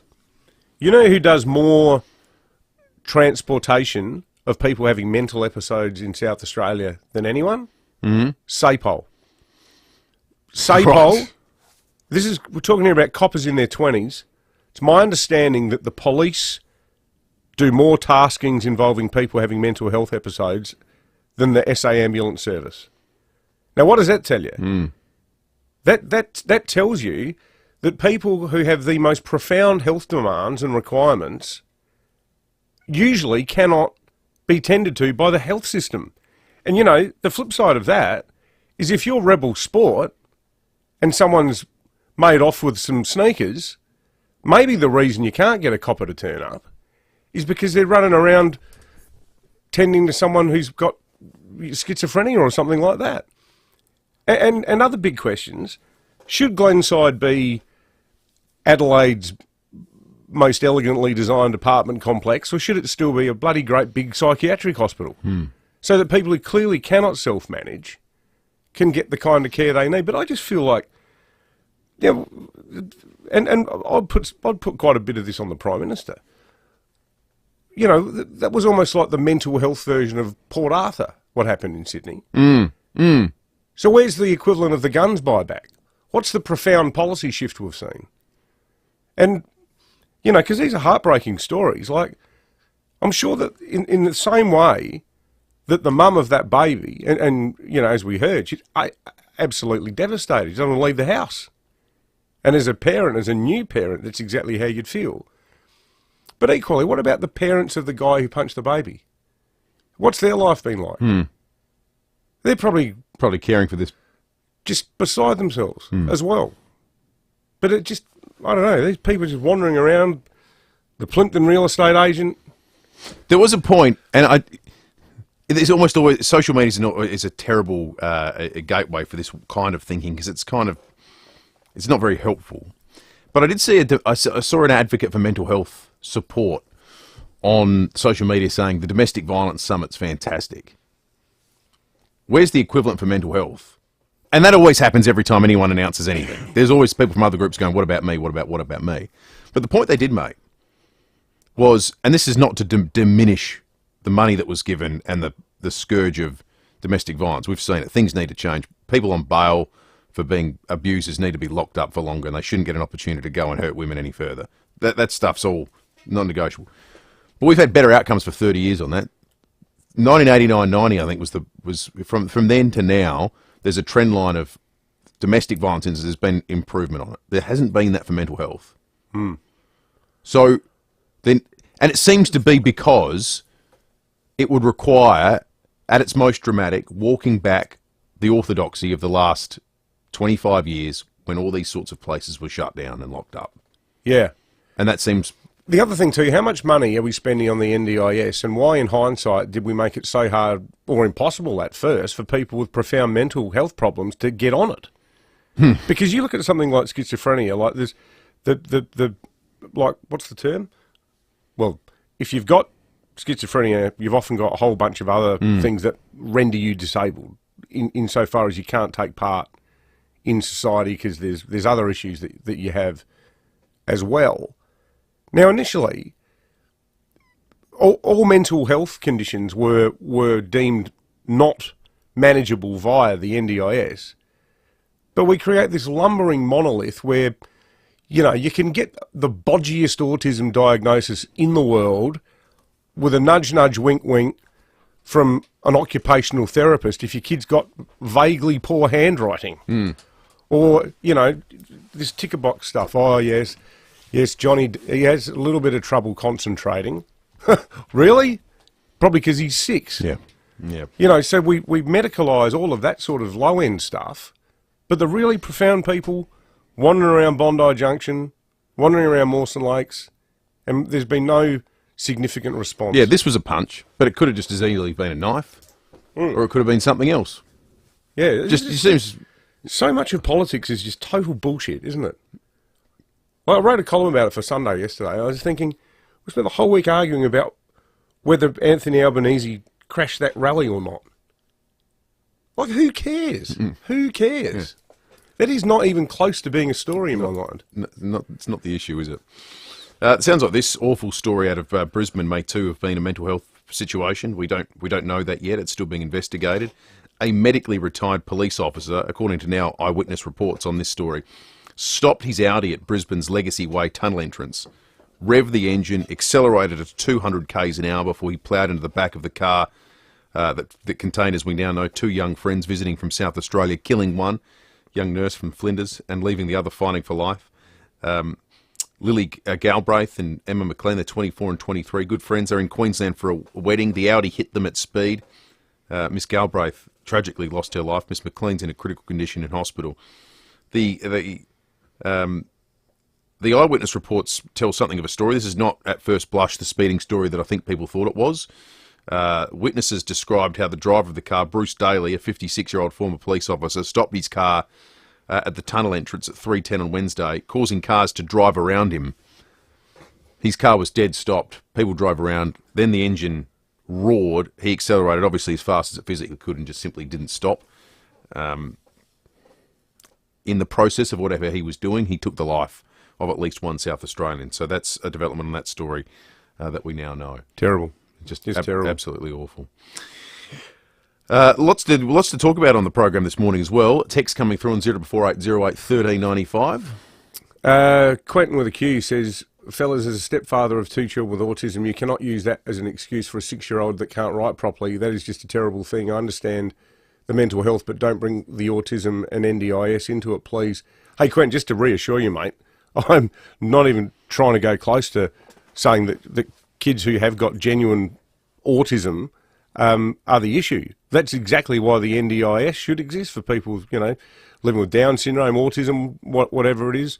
But what I'm talking about is the explosion in the numbers goes beyond anything we've ever seen before, and it suggests that people like your stepchildren, who are rightly on it, are being joined by others who shouldn't be on it. Yeah, that's the tragedy of the That's whole the thing. debate, and Bill Shorten is actually trying to fix it, and the Libs are trying to support him to that end, but it just hasn't happened yet. Do you want God knows why. Do we need a palate cleansing, uplifting animal story? Yes, please. Animal stories. A Sumatran orangutan in Indonesia has self-medicated using a paste from plants to heal a wound on its cheek. It's the first time in recorded history that people have observed animals using medicine. This story is phenomenal. That's awesome. Researchers saw Rackus applying parts of a plant to his face. The wound ended up healing after a month.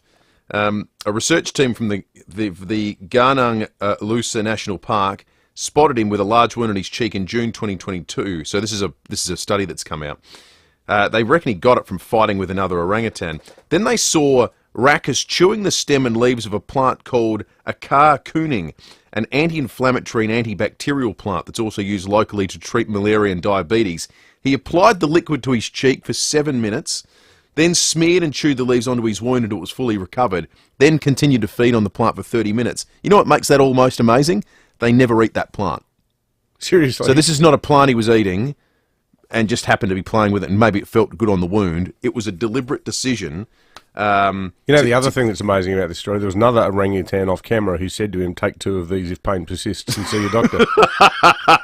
They're very smart creatures. Aren't they our closest living relative? They are. Genetically? Here's Dr. Phil Ainsley, who we spoke to about the enclosure here in Adelaide a short time ago. They are. So in the sort of the group of great apes, so orangutans, we share about 97% of our DNA. So we're really closely related to orangutans. So also the chimpanzees and the gorillas, but orangutans very closely related to human beings. So he's Dr. Orangutan now. He's the very first one to have demonstrated any expertise in the medical field.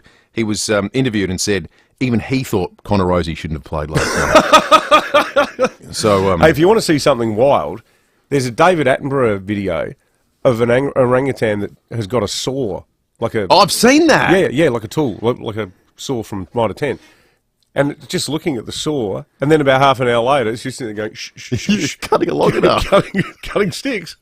But it looks so cool the way it's doing it. They're excellent thing. I wonder if any of our listeners have ever seen them in Borneo. You can go to Kota Kinabalu in Malaysia, and then it looks like a good drive. You can drive across the top of Borneo, and there's all normal roads, and they drive on the left-hand side, so it'll be easy. But you basically retrace the steps of the Sandakan death march where all the POWs were, and you end up near Sandakan, and there's an orphanage and rehab centre for orangutans because it's where they're from. Apparently, you just go and see them, and they're all walking around in this giant area. It'd be excellent. It would be unbelievable. All right, it's enough orangutan filibustering for Timmy G. He's coming up next, Port fans. Tim Ginniver on 5AA Breakfast right after this. In North Adelaide, the lights are out due to a crash at the O'Connell Street Barton Terrace intersection. In Trinity Gardens, there's urgent sewer works on McGill Road near Portrush Road. Speeds are at 40 and it's down to 1 lane for both directions. Other works at Flinders Park on Findon Road near Dillon Avenue. And check your speed today, Cavan Road, Dry Creek. The Australian government's tax cuts from the 1st of July aren't just for some, they're for every taxpayer. Visit taxcuts.gov.au to find out how the July 1 tax cuts will benefit you. Authorised by the Australian Government, Canberra. Adelaide's most accurate traffic on 5AA. 5AA Mornings with Matthew Pantelis. Graham at Craigmore on domestic violence. G'day, Graham. That's exactly what happened to my mother. Albeit that my father used to beat the living crap out of just to get his way. But that goes on all the time, Matthew. That sort of thing goes on, just not on. Matthew Pantelis. Absolutely. I can only imagine what you used to think as a child. It must have been just terrible. Weekday mornings from 9 on 5AA. Always Adelaide.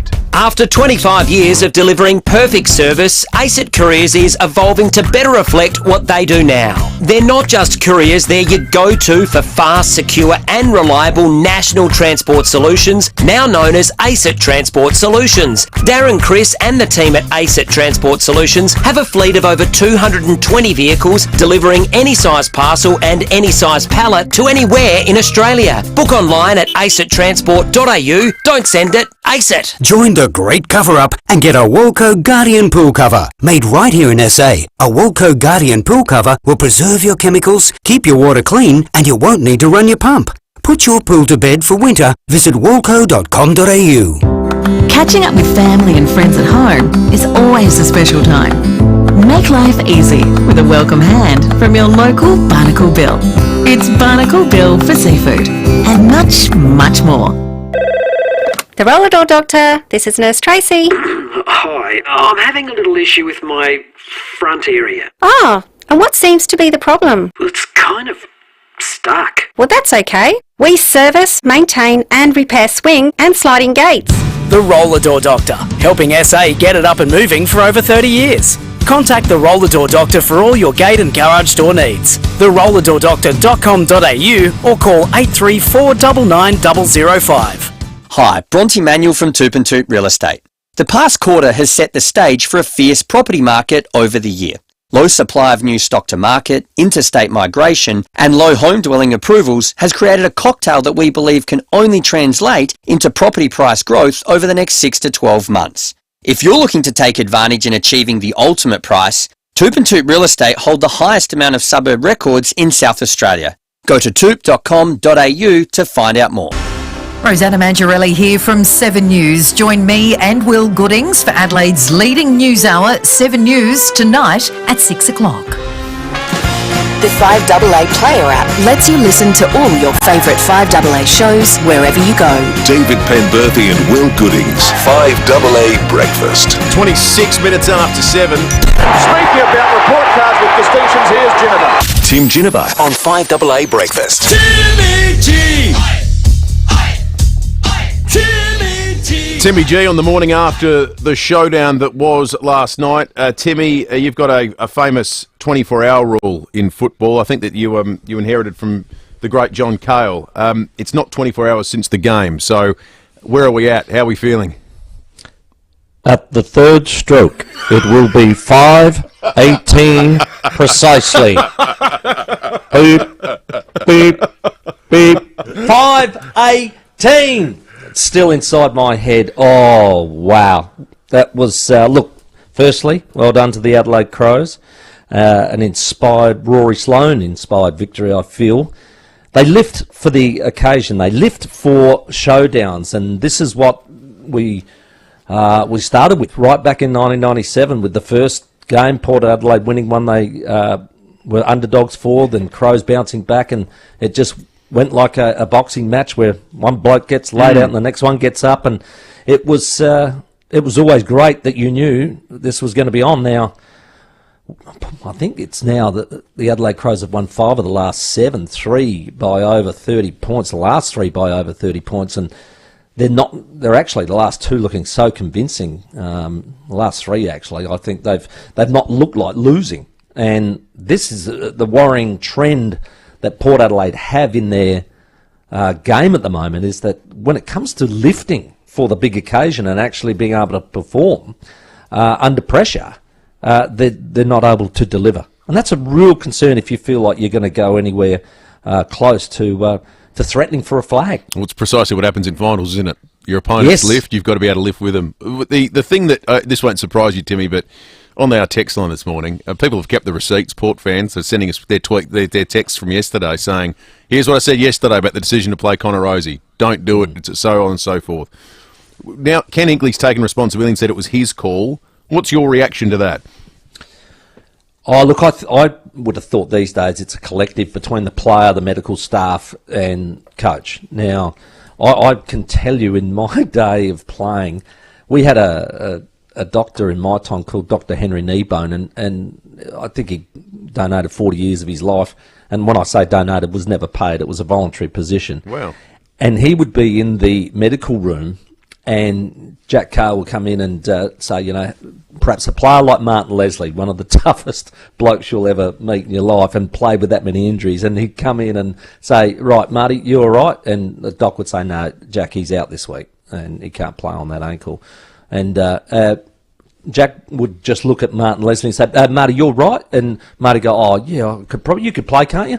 Yeah, I probably think I can play. He said, right, he's playing. Doc Nebo said, he is not playing. and they would have a stand-up argument in there, going at one another. And it was classic, and you're an idiot, and I'll take your licence off you. And it would go ballistic, and poor old Marty be sitting in the middle of it. And then eventually Doc got his way because he was the medical professional. So for mine, there's an old saying, you don't play injured players in big games. And that's normally finals, and I'm telling you, Showdown is played at finals intensity. He only had a 6-day break. There was no way he was ever going to come up and be productive, and that's what we saw last night. And for Connor, that would have been very frustrating. He couldn't accelerate out of the situations he normally does. It was horrible to watch in the end. He couldn't kick. So it was a really bad call. I'm not putting it all on Ken because I think it is a three-way street in that one. So that's something they got wrong. Is it the reason they lost? No. I think it is this whole embedded psyche that they've got at the moment that they're not able to lift for the big occasion. You've got to be known as a fierce competitor. You've got to have a never-give-up attitude. And in the end of the day, and this was the greatest compliment I think I ever had when I was playing, was that it always felt that Port Adelaide just wanted it more. Yeah. That's what I lived on. Yeah, correct, Tim. And you were part of sides that everyone you played lifted. So you guys always had to lift, and that's what made you such a premiership-winning machine at the SANFL level. Yeah, and it came on the back of fierce desire, and it wasn't the fact that we were better. Did we have flashier personnel? No, it was just fierce desire. I want it more than you, and that is it. Oh, you had some pretty good personnel. Maybe one or two. Hey, I've got bad news, some more bad news for you, Timmy. Oh, right. What now? When you come on this afternoon, it's still not the 24-hour rule, so you don't have to be over it yet. Oh, no, I've got it all over my liver. It's dripping off of my liver as I walk. I am filthy. We got a lot of Port fans that want to talk to you, and they're going to do it, I suspect, this afternoon with you and Rowie. How are you going getting emotional counselling from Rowie too? We played that a little bit earlier. That was the first time in radio history. I was in the middle of I think the second term after I got some sage advice from Stephen. I said, the Crows haven't played this well since last year. They haven't. Yeah. And it was as clean and clinical as you've seen them. That first quarter, getting Port on the fast break like basketball, getting it over the top into like a 2-on-1 situation, an empty forward 50, it couldn't have been better. You couldn't train better than that. So, look, hats off to them. They lifted, and I'm just getting a little bit annoyed and a bit sick and tired of not being able to go with them. Yeah. All right. Good on you, Timmy. We'll be tuning in this afternoon for all the analysis with Rowie. Remember, you can call in and have your say on the sports show as well.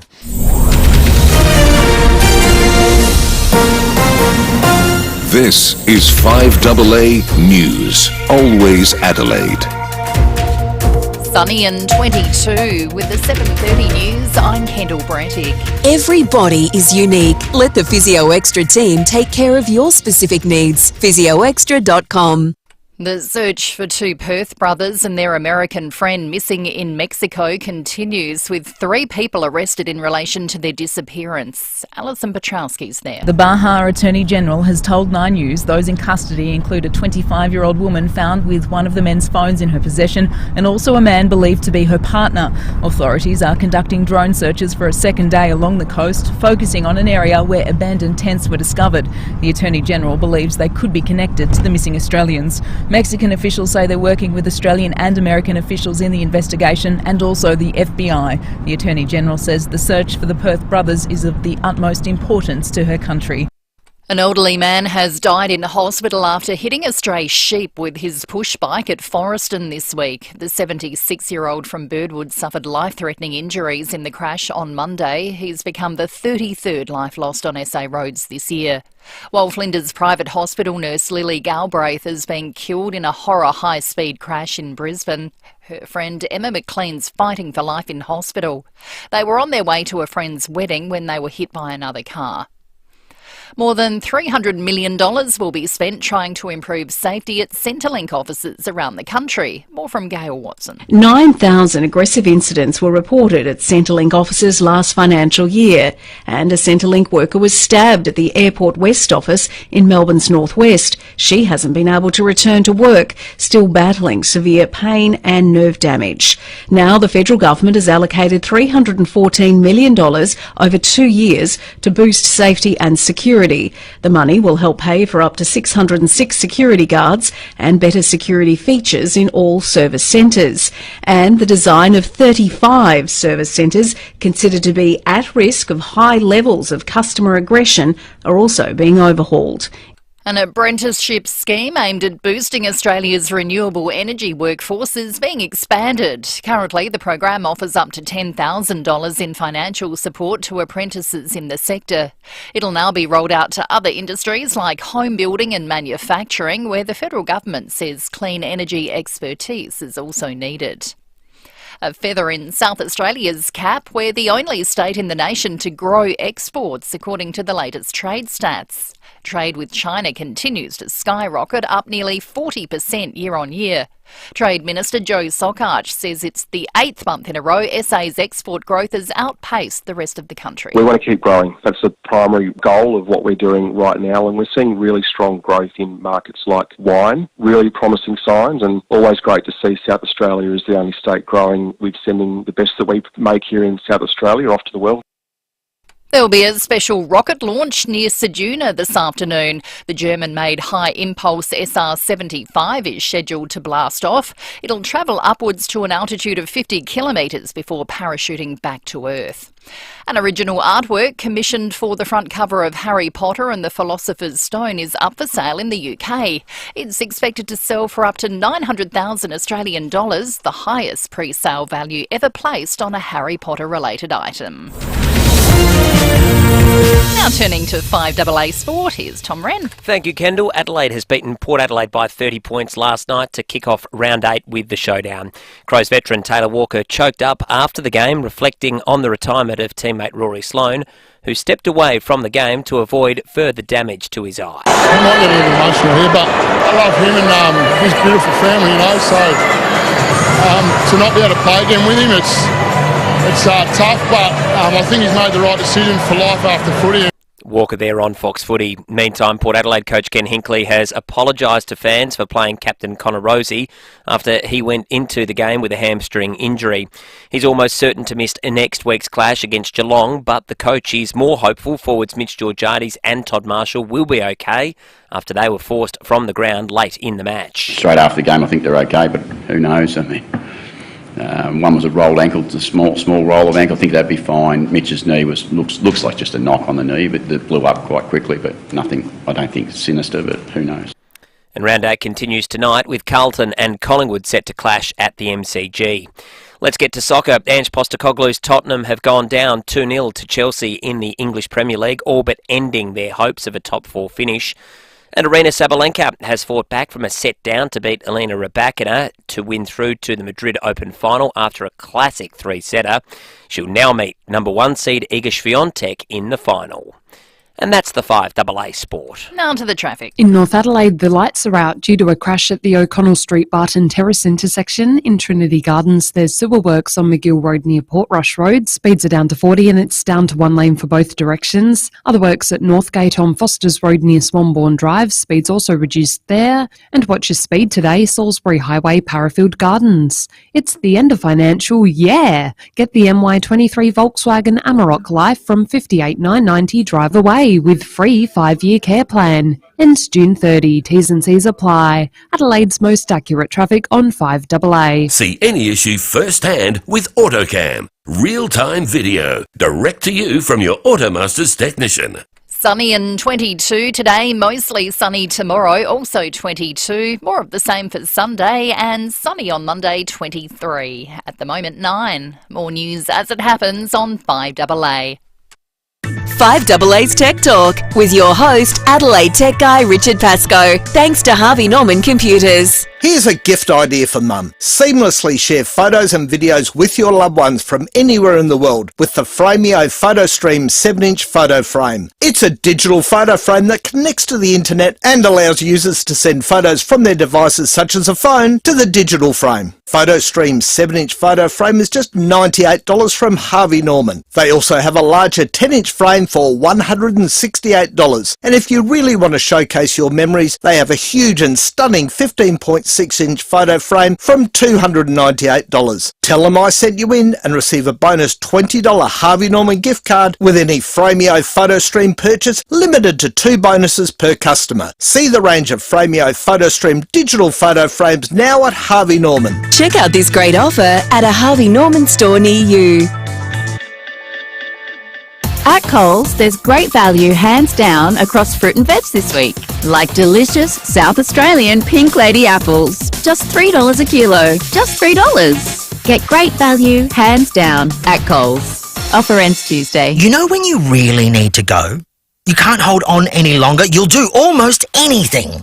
Well, that's what it's like at Edwardstown Mazda right now. They have a ton of demo Mazdas that really need to go.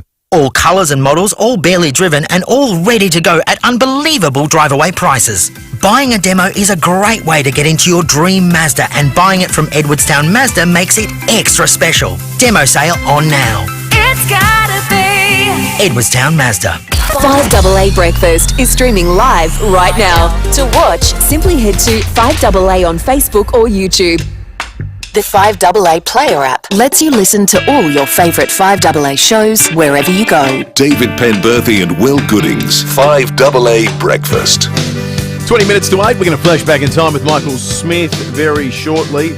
Zach De Silva in a moment. We'll wrap the last week in federal politics. Breaking at 8 after 8 o'clock, and then Federal Skills Minister Brendan O'Connell will join us with an announcement that's going to take place in Adelaide a little bit later today. The Dutton's text line is veritably melting with rage from Port supporters along these lines. The only thing I wanted to hear from Timmy Ginniver this morning, and that is that Ken Hinckley has handed in his notice and is leaving the club. And we're not deliberately picking that one out because it's pretty reflective. It's exemplary of several, well, more than several, many. And this one from Lisa Kincaid. Lisa, this is, I'm sorry we didn't read your message out yesterday, but I did read it and I thought, I hope for Connor Rosie's sake that Lisa's not right. Well, she was. She says, I sent this yesterday. Connor Rosie, I'm no medico, but basic physics would suggest that a compromised muscle adjacent to the hamstring will increase the strain on the actual hamstring, raising the likelihood of damage to it. Indeed, you did, Lisa, and that is exactly... Few others have as well, and texted us earlier. I think Samir might have been one of them also. Yeah, and Samir, keen runner. Samir from Dernacourt, yeah. And then Sam from Williamstown says, G'day, I'm driving to Whyalla today, but I've decided that I'm leaving at 4 p.m. just so I can listen to Tim vent his spleen for the whole trip with no interruptions. Good on you, Sam. Don't miss it. All right, let's talk federal politics. Zach De Silva joins us from 9 Radio. Zach, good morning to you. Morning, guys. Good to be with you. It was a week dominated by the big domestic violence summit, and indeed all that ugliness around the rally that took place beforehand. Yeah, it was, and I think all the ugliness of the rally really kind of distracted from the actual issue here, which was the shocking numbers of women being killed by men, and many of them allegedly by current or former partners. And we saw I think some of the urgency of that reflected in the National Cabinet meeting that was called, although if you talk to people in the sector about what was announced in terms of extra funding to help women leave abusive relationships and those kinds of things, they say, yeah, look, it's welcome, but it's not really enough and doesn't go far enough. Yeah, well, Zach, we're always more interested here in sort of, tangible, meaningful outcomes than, the sort of navel-gazing nonsense that comes out of Canberra about, was the rally crashed, was the PM invited? What, in terms of, putting meat on the bone, what of substance has emerged so far that you think might be able to make a change? Yeah, look, I think the way to think, there were a couple of things that were announced out of National Cabinet earlier in the week, and I think the way to think about it is there's two sides to it. There's the very practical kind of what can we do to help women in abusive relationships, and then there's the more changing attitudes, reducing the rates of misogyny that we know lead to domestic violence. So on the first kind of practical one, there was, I think it was $925 million over the next 5 years to set up a leaving violence program. So the idea is if you want to leave your abusive partner, you can get up to $5,000 in support from the government. Now, that doesn't sound like a lot, and when you talk to people in the sector, they agree it's not a lot, but the idea is it's enough to kind of get you started if you're starting from scratch. So that'll kick in from July next year. There's a trial of that program running at the moment, but it'll properly kick in from July next year, and the idea is there won't be any kind of gap. The trial ends on the last day of June next year, and then the actual program begins on the 1st of July. So that's the practical side of it. And then on the changing attitude side of it, it's things like age verification for access to things like online porn. The idea being, you don't want kids who are really young and can't process what they're seeing yet accessing this really graphic content, advertising campaigns to change attitudes, that kind of thing. And that's where women's safety advocates are saying this is long overdue and this will be really good, but it needs more of the kind of immediate frontline help as well. Yeah, certainly more to be done. Zach De Silva there for 9 Radio, federal politics reporter in Canberra. Good on you, Zach. Have a great weekend, mate. 15 to 8. Reminder too, it is a Meat Tray Friday thanks to Gramazio Foods. They're terrific guys, a couple of brothers. We chatted with one of the brothers a little bit earlier. They are a specialist celiac butcher. So they should get Brian Taylor to do their ads. Gramazio! Now there's an idea. They can have that one for free. There you go. Just dialing it out. Gramazio Foods. They're South Australia's only celiac certified butchers. You can shop in online or in store at Grove Village Shopping Centre. Kudos to the headline right at the Tizer. I thought going out in a blaze of Rory was an excellent front page. Very good. I've never seen that turn of phrase before. It was clever. Now, the 9-minute ovation, was it good? I didn't make it there in time for it. It sounded I was right coming on off TV. the news. I didn't see it. So It sounded solid. Lucy says it's lasted 20 seconds because Lucy was at the game as well. It was good, Luce. Was it a nice moment? 20 seconds. It was meant to go for a minute. Well, come on, folks. He gave us 200-something games. You could have given him 60 seconds, couldn't we? Crikey. I thought what was really nice, and I actually found it quite moving, because he's a real gentle giant, was seeing Tex tearing up at the end. They've been through a lot, those two blokes. Yeah. They have been through a lot beyond the game. Completely. Crikey. Yeah, they have been. It's a really lovely relationship. As fathers, yep. There's been a lot in their lives. Yeah. Shared tragedies. Shared challenges. The loss of Phil Walsh. There's just been, it's the football's only part of it, isn't it? Yeah, completely. Let's go to Summerton Park. Matt, good morning. Morning, guys. How you going? Good, thanks, Matt. Good. Hey, listen, this will probably not make sense for some, but hopefully for one of you. Remember, there's a cardboard cutout of Men in Black on Crossroads between Blair Road and, I think it's between Blair Road and Goodwood Road, and it's been there for 30 years in this house with a window, and every time I drive past, I have a big smile, and I thought, for 30 years, that thing's still going, so I'd be shattered that thing got torn down, because I've shown my kids now, and I thought, it's still there. Even a house got sold, I think, and they kept it there. So I reckon I'd chain that up on behalf of many drivers driving on that road. That's a good answer, Matt. Great. Thank you. What would you chain yourself to for the meat tray this morning, inspired by the protest with the Crown and Anchor? That's the kind of obscurity we like. Yeah, no, that's good. That's a good local something I'd chain myself to. It's in a window, story. isn't it? It's up on the first floor of a house. I can't say I'm familiar with it. Yeah, Lucy says it's a funny old did you say looking Victoria house. Avenue, Luce? Queen Victoria Avenue. Victoria Avenue. Yeah, okay. Yeah. Good on you, Matt. Thank you. You're well and truly in the running to win that meat tray. All right, let's check traffic. We'll come back with more, including Flashback with Michael Smith in just a moment. In North Adelaide, the lights are out due to a crash at O'Connell Street Prospect Road intersection. In Trinity Gardens, there's urgent sewer works on McGill Road near Portrush Road. Speeds are down to 40 and it's down to one lane for both directions. Other works today at Flinders Park on Findon Road near Dillon Avenue. And check your speed today, Stradbroke Road, Athelston. Spoil your mum this Mother's Day. Head into TK Maxx in Pasadena, Harbour Town, West Lakes and Kilburn's Churchill Centre today. TK Maxx, big brands, small prices. Adelaide's most accurate traffic on 5AA. After 25 years of delivering perfect service, ACET Couriers is evolving to better reflect what they do now. They're not just couriers, they're your go-to for fast, secure and reliable national transport solutions, now known as ACET Transport Solutions. Darren, Chris and the team at ACET Transport Solutions have a fleet of over 220 vehicles delivering any size parcel and any size pallet to anywhere in Australia. Book online at acettransport.au. Don't send it, ACET. Be heart smart with Bergamet Advanced, which features the patented and exclusive bergamot extract BJE 100. Bergamet Advanced supports healthy cholesterol and blood sugar levels and overall heart health. BJE 100's powerful antioxidants also protect against oxidative stress and inflammation. To order Bergamet Advanced, visit bergamet.com.au or call 1300 977 889. Read the label and use as directed. You've called the roller door, Doctor. This is Nurse Tracy. Help! My husband's having trouble getting it up. Oh dear. When he does get it up, he can't get it down again. Has he been fiddling with it? All weekend. I'll send the roller door, Doctor. Your garage door will be working perfectly in no time. What if he's worn it out? We'll install a new one. Oh. We service and sell all brands of garage doors. He's such an embarrassment. Look, it happens to everyone. The Roller Door Doctor, locally family owned and operated since 1993. 8349 9005.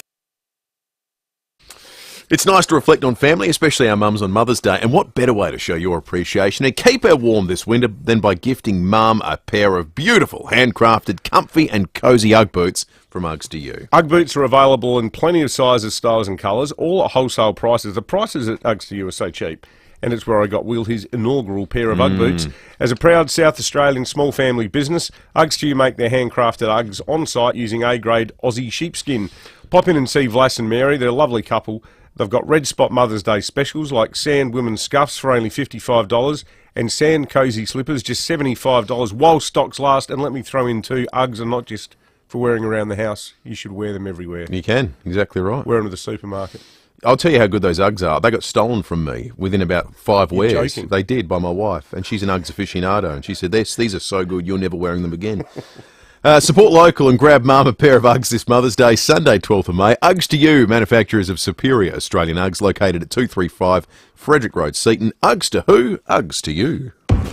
The 5AA Player app lets you listen to all your favourite 5AA shows wherever you go. David Penberthy and Will Goodings, 5AA Breakfast.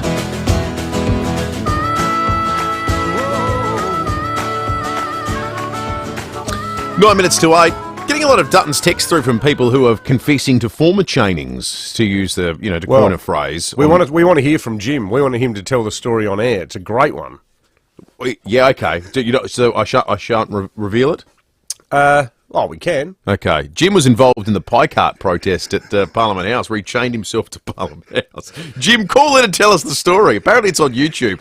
8223 It's someone else who was involved in a chaining. They chained themselves up earlier on the Dutton's text line. That's a noble thing to do, chain yourself to Parliament to save the pie cart. That doesn't get any more South Australian than that. What do we want? Pie cart. All in vain, When do we want it unfortunately. now? Where is the pie cart? Well, there isn't one. No, but it must be somewhere. There were Did it get two- there was- crushed no, like there a was- hoon's car? There was one on North Terrace, and then there was one in Victoria Square. But yeah, Where the are actual they? Cart. Sort of thing Cozzy could buy. Put it on his roof at home. And then go like that in front of it. Yeah, like the pie cart was the first of its kind, but it's hardly these days in the era of the food truck a revolutionary thought. Like if any time the pie cart was going to be successful, you'd think it's now. You know what's a total myth?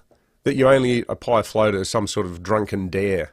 Well, you eat it one sort of at lunch. Oh, that's superb. Tuesday. It's just a great meal. It's a it is great. a good meal. It's a great dish.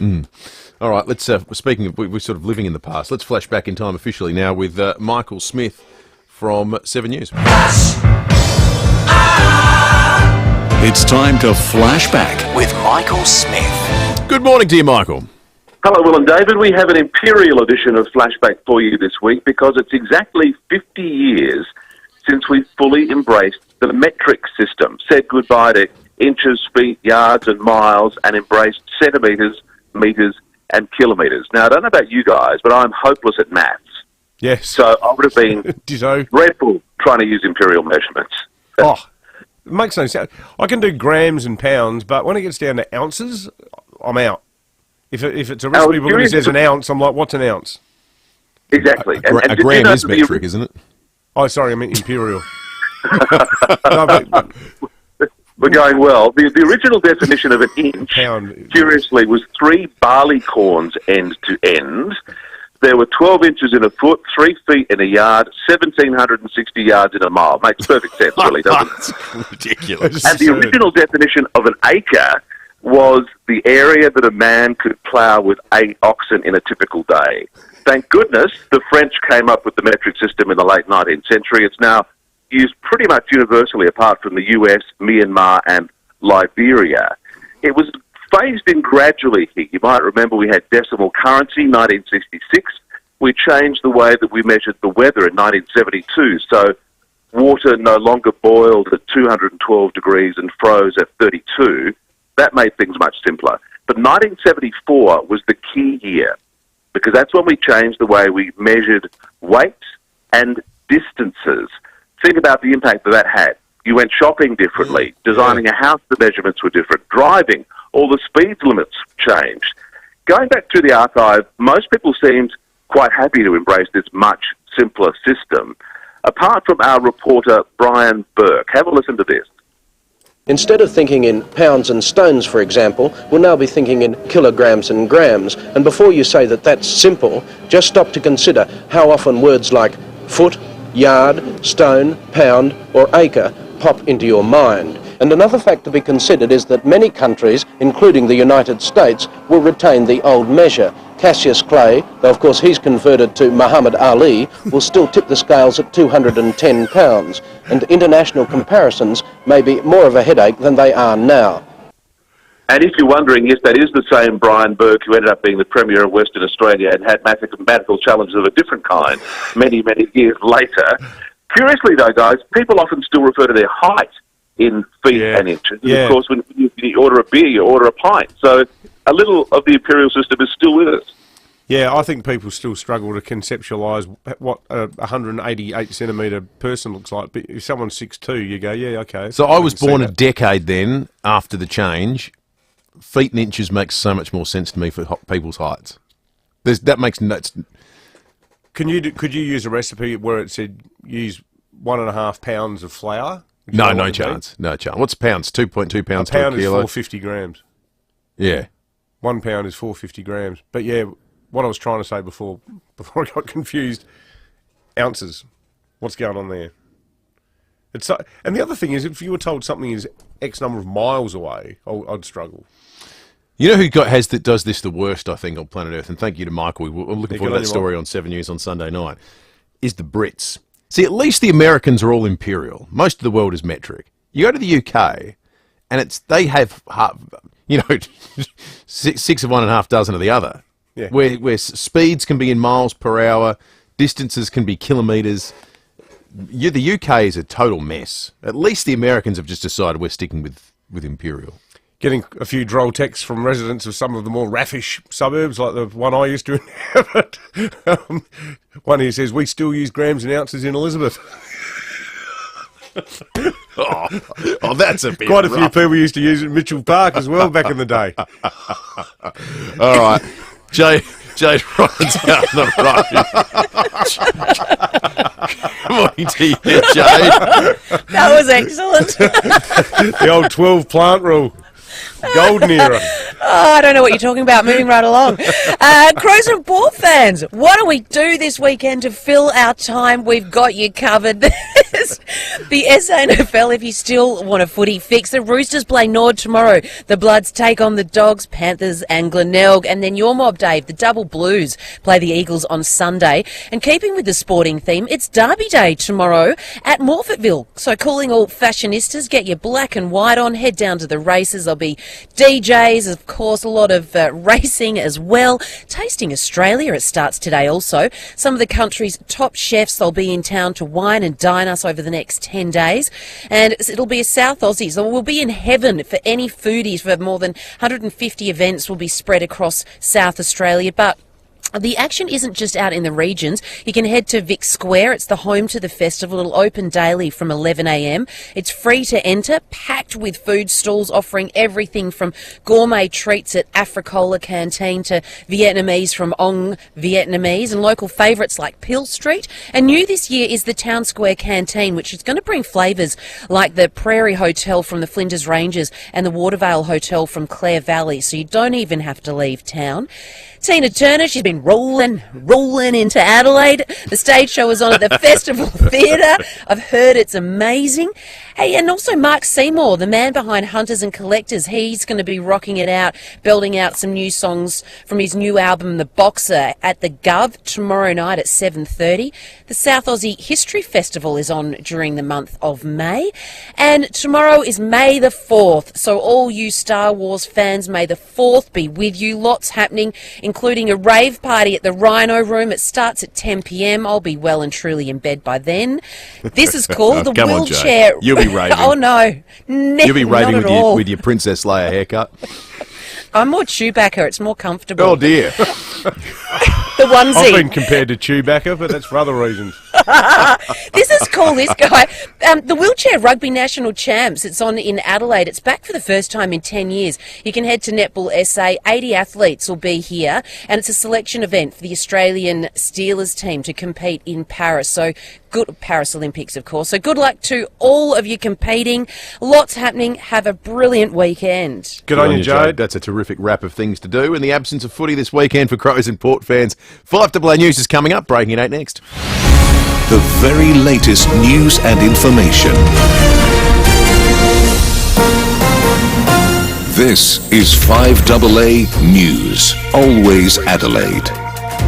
Sunny and 22 with the 8 o'clock news. I'm Kendall Brettig. Injured or living with chronic pain? Book an appointment at Physio Extra today. 6 locations. physioextra.com. 3 people have been arrested in relation to the disappearance of 2 Australian brothers in Mexico. The search for Jake and Callum Robinson is now focused on an isolated section of Ensenada near the beaches where the surfers were believed to be staying. Former Pentagon operative Tony Schaefer says investigations will likely be hindered by cartels operating in the area. Who do you trust? The government of Mexico is not necessarily reliable. The local governments are often bought off. So the idea here of a fair and impartial investigation is, it's kind of, the odds are not good, Sarah. I'll just be blunt.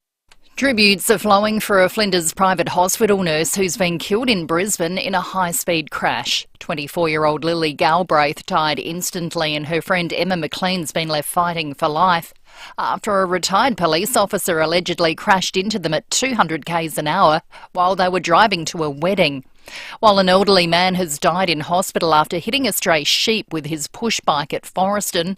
It's the 33rd life lost on our roads this year. Security is being beefed up at Services Australia centres to stamp out aggressive behaviour. Operators reported more than 9,000 violent incidents last year. The federal government will spend $314 million over 2 years, putting on 500 extra security staff.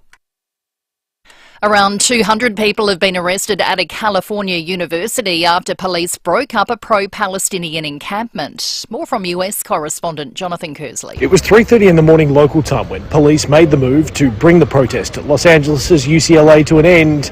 Officers declared it unlawful, broke down barriers before arresting about 200 pro-Palestinian supporters. Some police say they were hit with fire extinguishers. Today, US President Joe Biden has weighed into the protests. So let me be clear. Peaceful protest in America. Violent protest is not protected. Peaceful protest is. While the campsite in Los Angeles has been broken up and cleared up, protests still continue at universities across the United States of America. The largest commercial rocket to ever launch from Australian soil is scheduled to happen this afternoon in Outback SA.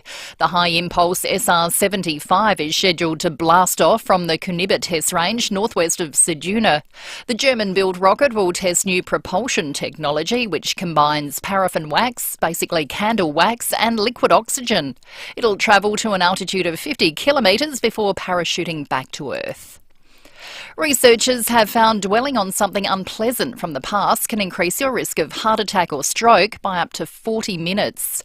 Scientists finding anger can impair the function of blood vessels, restricting blood flow in a way which could lead to a serious medical problem. Heart Foundation Chief Medical Advisor Professor Gary Jennings says people with existing heart conditions should keep their mood in mind. Heart attacks and really serious events in this context are really only likely in people who've already got a heart problem, know they've got a heart problem.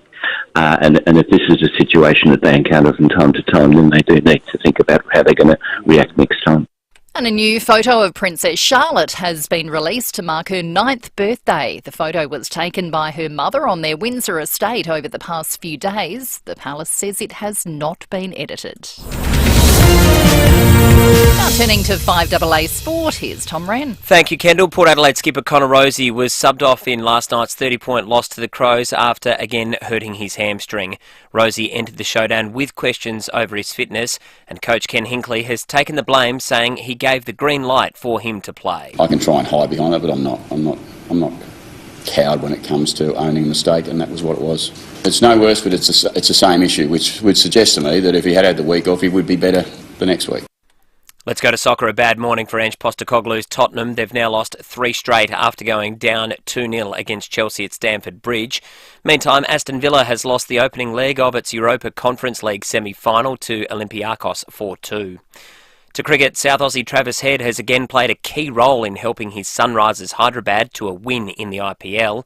He blasted 58 off only 44 balls as they held on for a thrilling 1-run win against the top-of-the-table Rajasthan Royals. Well, Tiger Woods has been gifted a special exemption to compete at next month's US Open at Pinehurst. It allows him to compete now that his 5-year exemption from the 2019 Masters has expired. Meantime, Englishman Matt Wallace is the outright leader at 8 under late in the opening round of a PGA tournament in Texas. A great start for Jason Day, who finished his round just 3 shots back at 5 under, while fellow Aussie Minwoo Lee is currently on the course and is 1 under. Mogul skier Jakara Anthony has won the Female Athlete of the Year award for Olympic disciplines at the Snow Australia Awards. She also won the Alex Chumpy Pullen Outstanding Achievement Award after winning a record 14 World Cups in a season. And the Gold Coast Surf Pro is back on after 2 lay days due to small surf. And that's the 5AA Sport. Now checking 5AA traffic. In North Adelaide, the lights are out due to a crash at the O'Connell Street Prospect Road intersection. In Trinity Gardens, there's urgent sewer works on McGill Road near Portrush Road. Speeds are at 40 and it's down to 1 lane for both directions. Busy at the moment along Grange Road from East Avenue to South Road, and check your speed Montague Road, Cavan. When the lucky country isn't so lucky, lucky you're with Amy. Before buying insurance issued by Amy, read the PDS and TMD at amy.com.au and consider whether it's right for you. Adelaide's most accurate traffic on 5AA. See any issue firsthand with AutoCam. Real-time video, direct to you from your Automasters technician. Sunny and 22 today, more of the same tomorrow, the same again on Sunday and 23 for Monday. At the moment 11. More news as it happens on 5AA. It all started in the back shed. Maybe it started early. Or late. Either way, the Olympic Industry sale means there's no need to wait. With big savings on our entire range of SA-engineered sheds, garages, carports and verandas, you can afford to start something big, tough, or tasty in your own backyard. Start something with the Olympic Industry sale. On now. Looking for a job or career advice? Don't miss the Careers and Employment Expo. Talk with over 200 educators and employers. Jobs and career advice for all ages. Adelaide Showground, May 10 and 11. Free entry. kjex.com.au. 5AA's Tech Talk with your host, Adelaide Tech Guy Richard Pascoe. Thanks to Harvey Norman Computers. Here's a gift idea for Mum. Seamlessly share photos and videos with your loved ones from anywhere in the world with the FIVEAA PhotoStream 7-inch photo frame. It's a digital photo frame that connects to the internet and allows users to send photos from their devices such as a phone to the digital frame. PhotoStream's 7-inch photo frame is just $98 from Harvey Norman. They also have a larger 10-inch frame for $168. And if you really want to showcase your memories, they have a huge and stunning 15.6-inch photo frame from $298. Tell them I sent you in and receive a bonus $20 Harvey Norman gift card with any FIVEAA PhotoStream purchase, limited to 2 bonuses per customer. See the range of FIVEAA PhotoStream digital photo frames now at Harvey Norman. Check out this great offer at a Harvey Norman store near you. The news and issues that matter to South Australia. Always Adelaide. This is 5AA. The 5AA Player app lets you listen to all your favourite 5AA shows wherever you go. David Penberthy and Will Goodings. 5AA Breakfast.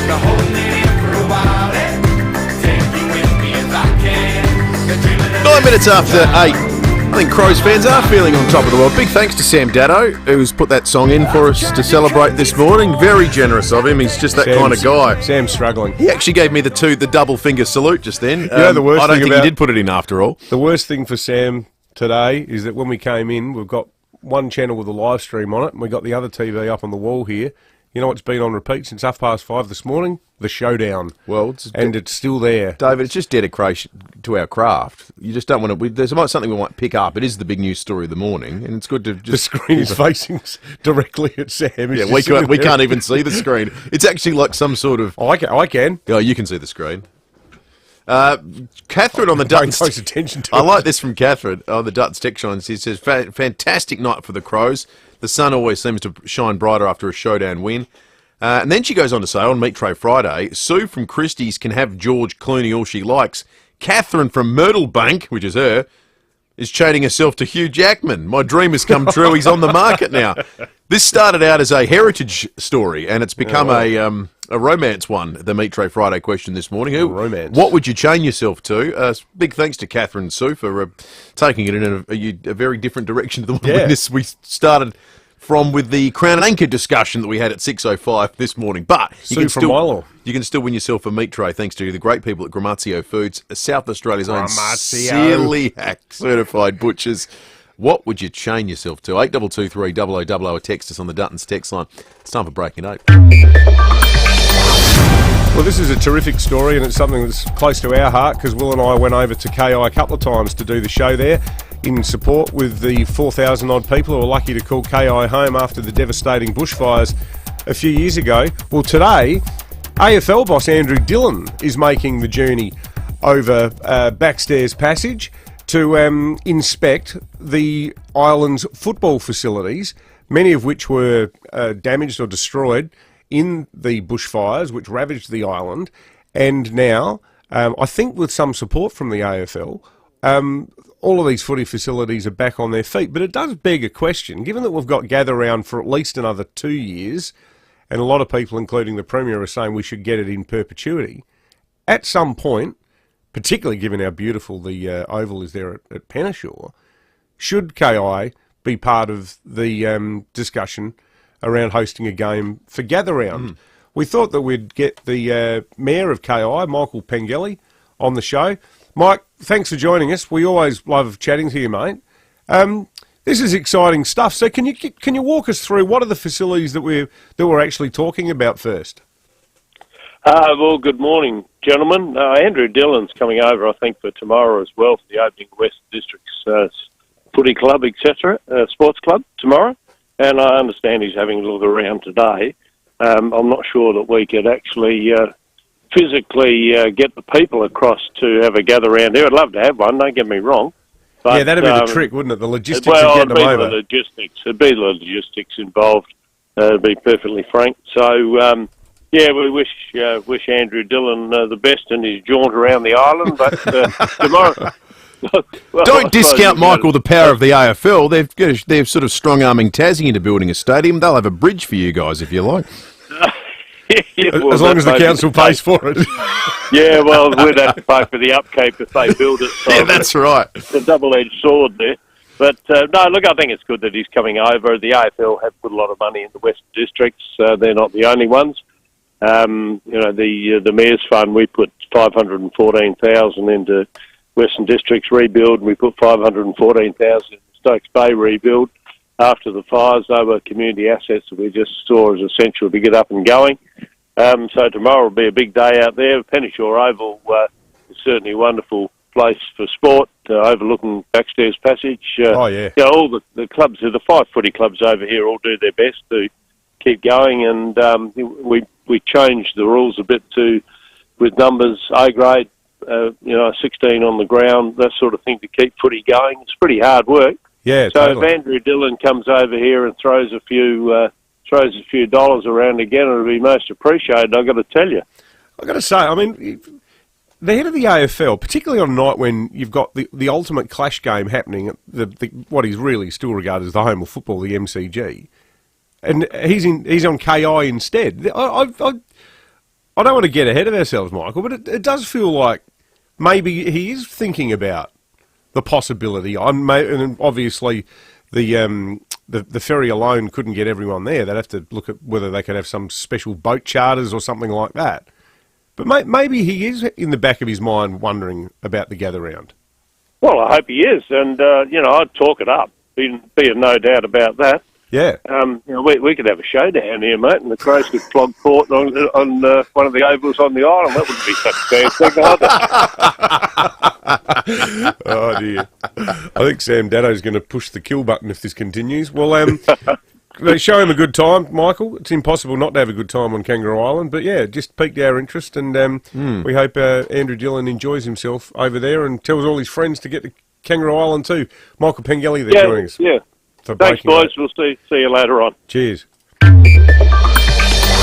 Just quickly, we've been accused of peddling fake news by the Lord Mayor. Now, we did a very caveat-laden breaking at 8 a couple of days ago. It wasn't presented as the Sermon on the Mount, rather some weird scuttlebutt doing the rounds about the AFP vehicle that was seen outside the council chambers last Tuesday, and there was speculation that there'd been documents taken from the council by the AFP. Well, it turns out that the AFP has an arrangement where it can simply park out the front, and the people who contacted us, they don't do it that often, but the people who contacted us who'd seen these officers walking past the council and then getting back in the car thought that it was related to the ongoing legal wrangling over electoral fraud, but it wasn't. You are fake news, sir.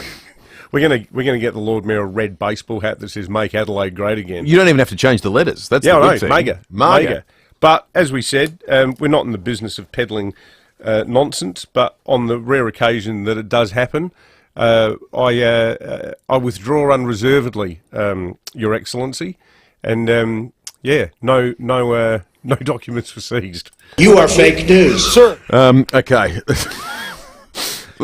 I should say, too, we haven't had any threats or anything from the council about it. I just thought we'll set the record straight. No, they do plenty of stuff that we can rip into them about without. Well, there's another thing that's probably going to be Monday's breaking it out about this crazed blitz about Parkland's car parking that's being investigated at the moment. Hundreds of people have been fined for. They have no problem creating talkback fodder. That no one needs to get creative. We don't need fake In stuff. fact, we couldn't dream up the stuff they come up with most of the time. All right, let's go to Steve at Mount Compass, who's called into the program. Now, Steve is Jim's mate, who texted us a short time ago in the morning when we were talking about chaining yourself for this stuff. Steve, were you with Jim when the pie cart was taken away and you chained yourselves to North Terrace? Yes, mate, I was there. It was an absolute disgrace what they tried to do to Adelaide. They shut everything down, mate. Jim gave me a call, mate. He said, get on the phone, get on the blower. You got to tell them I am absolutely gutted. They took away the Grand Prix, Humphrey B. Bear, Magic Mountain. Remember the Birdman Rally? Yeah, well, that got killed off by, council busybodies, plaintiff lawyers, no win, no fee sort of stuff. Yeah. Can't do anything dangerous anymore. When they finally got rid of the pie cart, that's it. We lost our stuff and off we went. We chained ourselves to Parliament House. You could have a look. We've got a YouTube video out. It says pie cart protest. We're all there, dressed in dressing gowns, and we chained ourselves there. And we had a gutful, mate. It was unbelievable. How many people went along on the day, Steve? How many protesters? Yeah. Oh, look, we had probably about about 30 people in robes, probably about 100 people that were following us. We were signing petitions and having a ball. Which pie cart was it? Was it the North Terrace one or the Victoria Square one? Yeah, the North Terrace one, mate. Yeah. We've had a few texts. Apparently it's at Old Tailem Town now. Yeah, that's what I heard, yeah. Someone bought it and stuck it up there. But it was the character, the whole place. Adelaide used to have some sort of soul, some sort of, you know. Yeah, we've lost it all. Yep. Yeah. Yep. Well, good on you, Steve. Fight the Good power. on you, fellas. Subvert the dominant paradigm. That's what they Save say. the pie cut. Someone actually located the pie cut for us. It's out there somewhere. Did you see that? Tailem Bend. Tailem Bend. Yeah. Tailem Bend. But you can't get a pie floater there. It's just sitting there. Like with all the someone other needs to hitch it to the back of a back of a car and get it here when we've got Tasting Australia on. How That's can you a great taste idea. Australia without the pie cart being there? Yeah. You could probably do all sorts of, like, you know, modern, trendy pie floaters. Like, Farinadria molecular gastronomy style. I'm guessing this is where one of the those peas are festivals. Just gas floating in the Correct. air. Correct. There'll be taxpayers' money going towards supporting this festival. Taxpayers' money going towards everything in this state at Exactly. the moment. Well, why not use it as an opportunity to promote the history of South Australian gastronomy? We can give money to the Saudi-backed Live Golf Tournament. We Why can't- not our pie cart? We can't support the pie floater. That's right. Hashtag save the pie cart. There we go. All right, that's this morning's activism out the way. It's time to check traffic. We're going to talk training and skills next. In North Adelaide, the lights are out due to a crash at the O'Connell Street Prospect Road intersection. In Trinity Gardens, there's sewer works on McGill Road near Portrush Road. Speeds are at 40 and it's down to one lane for both directions. Busy for citybound at the moment along South Road from the tram line to Everide Avenue and along Grange Road from East Avenue to South Road. Make this time of year less taxing with impressive savings on select Mercedes-Benz models until June 30. Visit Mercedes-Benz Adelaide and Unley today. Terms and conditions apply. Adelaide's most accurate traffic on 5AA. It all started in the back shed. Maybe it started early. Or late. Either way, the Olympic Industry sale means there's no need to wait. With big savings on our entire range of SA engineered sheds, garages, carports and verandas, you can afford to start something big, tough, or tasty in your own backyard. Start something with the Olympic Industry sale. On now. Every 4 minutes, one Australian suffers a heart attack or stroke. But knowing your risk is the first step to a healthier heart. That's why the Heart Foundation is encouraging you to get a heart health check this Heart Week. It's a simple 20-minute checkup with your GP. So book a heart health check today and never miss a beat. Hey, hun. Yes, dear? Why is the mower by the back door? And the blower vac? And the edge trimmer? Well, the weather is great and I want the lawn and garden looking like a brochure. But they could all use a service before I can do that. And you have just one job. Load them in the SUV and get them serviced at Stanford Mowers.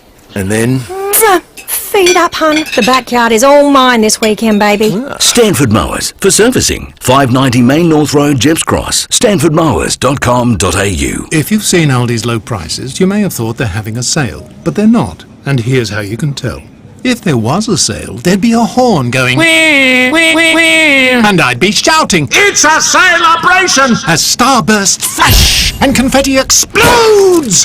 But there's no sale. Just low prices every day at Aldi on everything from fancy stuff like Lacura neck firming cream to bread, milk and ankle grinders. Aldi, good different. Rosanna Mangiarelli here from 7 News. Join me and Will Goodings for Adelaide's leading news hour, 7 News, tonight at 6 o'clock. The 5AA Player app lets you listen to all your favourite 5AA shows wherever you go. David Penberthy and Will Goodings. 5AA Breakfast.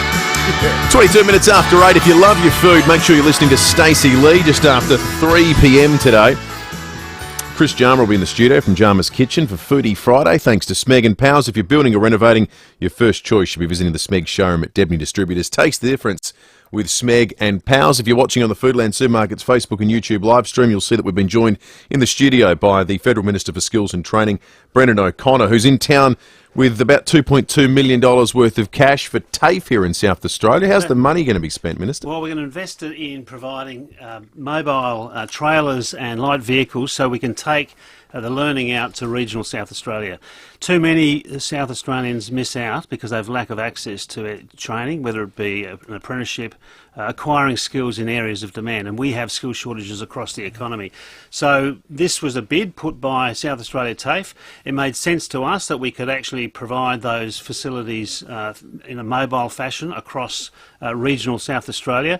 They won a competitive bid and they win that investment. I'm there this morning with the Minister for Education Skills here, Blair Boyer, the federal member, Steve Georgianis, just to congratulate the TAFE and meet some apprentices and talk to them about that. And of course, after that, I've got another announcement, which is expanding the eligibility of the energy apprenticeship scheme so that we can broaden out occupations that do lead to reducing carbon emissions, but they don't come readily to mind. Bricklayers, carpenter and joiners, when they build five-star efficiency homes, they are actually also reducing our carbon emissions, and they've been excluded by this apprenticeship program. So we're expanding the eligibility.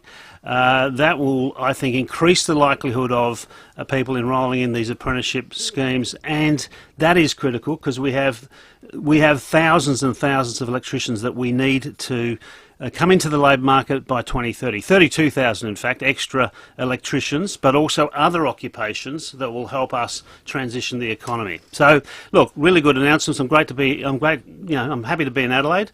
Some of my friends are in mourning. Some are celebrating. Big night last night, obviously, for this great city. But anyway, it's also a great day today for Adelaide because they've got some really good investment. These mobile TAFE vehicles sound great, and you think about like the history of South Australia, where I'm pretty sure the School of the Air started in South Australia. Yeah. Like the idea that how vast we are, and I think is a predominantly city-based state, we often forget that. That's right. And so if you think about, you're right, the size of the state, density of population, you need support in the regions. And it's quite a diverse list of things that young people can learn: cybersecurity, dentistry, hospitality, automotive skills. So there's a lot of stuff on offer there that currently they'd have to come to the city if they wanted to learn that. That's exactly right. So as I said earlier, across the economy we've got shortages, we've got areas of demand. What we've done is we've focused on, in terms of fee-free TAFE, we've focused in areas where people, if they acquire the skills, will get a job. And businesses are crying out for certain skills in cybersecurity, IT, all the professions, most of the traditional trades. We still need more people. And if we're going to make things in Australia, if we're going to transition the energy sector, if we don't get onto it now, because there's a big lag time between investing in education and training and getting qualified people, then we're going to fall behind. Given the opportunities that are out there for people who work trades at the moment, why do you think it's the case, according at least to the Productivity Commission's report in February, that we're seeing a reduced number of people year on year in training between the ages of, I think, 15 and 19? That includes Year 12 leavers, but also people going into education after school. Yeah, look, I think there's been it peaks and troughs in the apprenticeship field. I've just commissioned a review to look at root and branch the way we support apprentices. Like, some employers are fantastic with apprentices, some employers not so fantastic. Some employers don't get sufficient support. Apprentices are on low wages, so you've got to try and keep them in that apprenticeship. We're providing, like in this energy apprenticeship, $10,000. We've got to be very careful with taxpayers' money and how much do you provide someone undergoing training. But we have to. There are certain skills you can't half do. Yeah. You can go into a kitchen in a restaurant without finishing a cook course. I mean, it's not the best thing to do, but you're allowed to do it. You can't be a sparky without a ticket. You can't be a plumber without accreditation. So we have to get them to complete. So we're looking at what's the best way to enlist these people into these apprenticeships, and what's the best way to make sure they complete, because they need completion to do the work. They're not allowed to get on the tools without the completion. So, there's a lot of work to be done, but this incentive program, extra, the $10,000, providing also support to employers, increases the likelihood of attracting people, because they're great jobs. I mean, you get a trade these days, you get highly skilled. We do a lot. It was one of the reasons why we're keen to have you on, because we do a lot of work on the show about apprenticeships, and we've got a lot of tradie listeners, and strongly believe that there should be no sense of compulsion that everybody needs to go to university. And there's plenty of people earning way more money than us arts graduates out there on the tools. Well, I think that realisation is now dawning on people, and increasingly, like you'll get the PM turn up to more TAFEs than unis, not because he doesn't care about unis, but we have to elevate. 50% of the skills to our labour market comes from the vocational education sector, not unis. But the way sometimes the perception is sometimes it's a second option. Well, it isn't, frankly. Usually you got lower debts. You start on the tools earlier. You get secure work. Work is everywhere, and you really can have a great career in the trades, and that's what we're encouraging people to do, and hopefully this initiative will help. That's a great point. Absolutely. Good stuff. Brendan O'Connor in town today, the Minister for Skills and Training. Thanks for joining us this morning. Fantastic to see you. 28 minutes after 8. Feedback Friday coming up after 8:30. Get calling now. First 3 callers through and a chance to win that $100 Samtas seafood voucher. Get calling. Chat with Sam and Lucy. Feedback Friday right after 5AA News. Be heart smart with Bergamet Advanced, which features the patented exclusive bergamot extract BJE 100. Bergamet Advanced supports healthy cholesterol and blood sugar levels and overall heart health. BJE 100's powerful antioxidants also protect against oxidative stress and inflammation. To order Bergamet Advanced, visit bergamet.com.au or call 1300 977 889. Read the label and use as directed. There are electrical safety recalls on solar home batteries, branded LG, LG Chem, and inside some Celiac products. Affected batteries may overheat and catch fire, resulting in injury, death, or damage to property. Incidents have occurred and caused damage to property. Even if you have checked before, please check again by visiting lghomebattery.com.au or by calling 1300 677 273. That's 1300 677 273. Now at the Harvey Norman Clearance Centre Marion, TVs, audio, fridges, washers, ovens, cooktops, even the kitchen sink. Have a look today with new stock arriving weekly, and it all comes with manufacturer's warranty. Harvey Norman Clearance Centre, 919 Marion Road, Marion. Run-out models, scratch and dent, refurbished stock and new lines. White goods, kitchen and laundry appliances, home entertainment and more. Come see us at the Harvey Norman Clearance Centre. One location, 919 Marion Road, Marion. Sold by McGain again. And because there's still limited homes available, it's really important to get along to these open inspections. The Dream Team are out and about. Zoe Ball and Mike Dobman. Tomorrow from 11 to 11:30am, they're opening 5/5 Radstock Street, Morfettville, a beautifully presented homette in a fantastic group. Offers 3 bedrooms with ceiling fans and built-in robes, a spacious lounge room, dining room, large kitchen with overhead cabinetry and walk-in pantry. Ducted heating?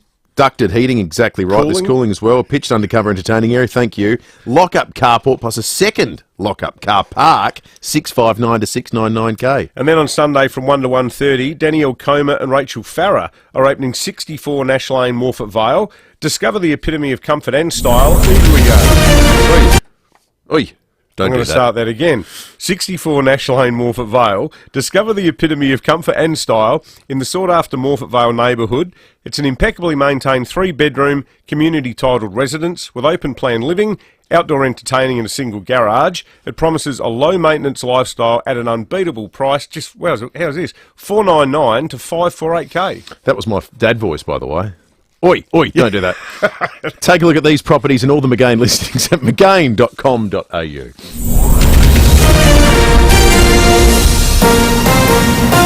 This is 5AA News, always Adelaide. Sunny and 22 with the 8:30 news. I'm Kendall Brettig. Every body is unique. Let the Physio Extra team take care of your specific needs. PhysioExtra.com. 3 Mexican nationals have been arrested in relation to the disappearance of 2 Perth brothers. More from Alison Petrowski. The Baja Attorney General has told 9 News those in custody include a 25-year-old woman found with one of the men's phones in her possession and also a man believed to be her partner. Authorities are conducting drone searches for a second day along the coast, focusing on an area where abandoned tents were discovered. The Attorney General believes they could be connected to the missing Australians. Mexican officials say they're working with Australian and American officials in the investigation and also the FBI. The Attorney General says the search for the Perth brothers is of the utmost importance to her country. A woman will face court after blowing nearly 6 times over the limit at Glenelg North yesterday. Senior Constable Jane Cullinan says a concerned member of the public called police after spotting her slumped at the wheel of her car on Anzac Highway. They located the driver, a 40-year-old Glenelg East woman, in the driver's seat, and she was submitted to a breath test, which returned a result of 0.282. Now, most concerning, there was a young child in the vehicle as well. And another woman's been arrested after failing to stop at an RBT station at Holden Hill yesterday. Police attended the registered owner's address in Athelston and arrested the 24-year-old female driver. She's been charged with disobey directions and driving while unlicensed. The man accused of murdering Ballarat mum Samantha Murphy has been hit with new charges. Patrick Stevenson's also been charged with drink driving, drug driving and careless driving after allegedly crashing a motorbike into a tree after an AFL Grand Final celebration. The 22-year-old remains in custody to face a committal mention in August. Another major event on the local calendar gets underway today. Tasting Australia sees Victoria Square transformed into a culinary town square. Tourism Minister Zoe Bettison says there are over 150 delicious experiences on offer over the next 10 days. Last year, 68,000 people visited Town Square, and every year, this year being the 17th edition, there's something new for everyone.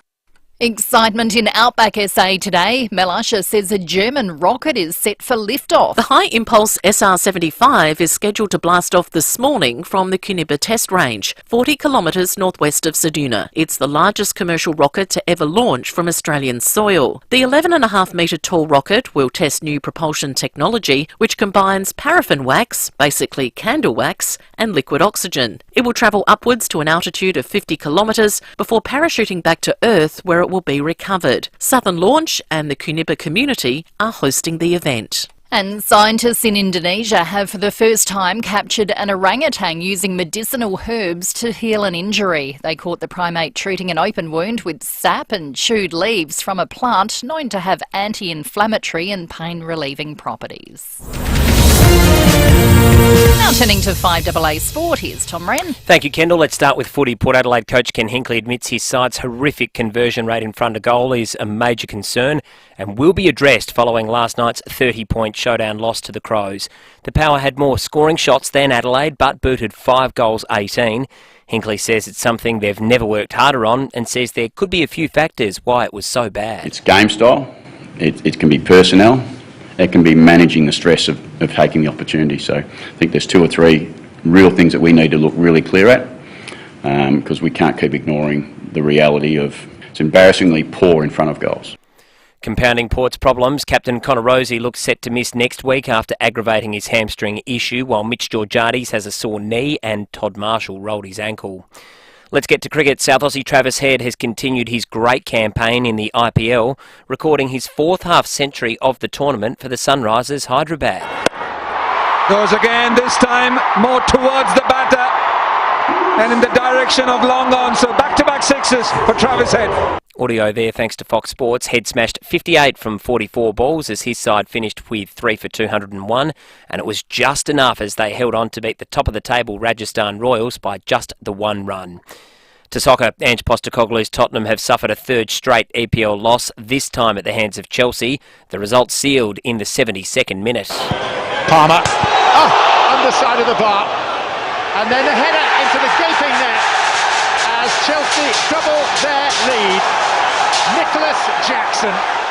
Audio there thanks to Optus. The result leaves Spurs 7 points behind Aston Villa in 5th place.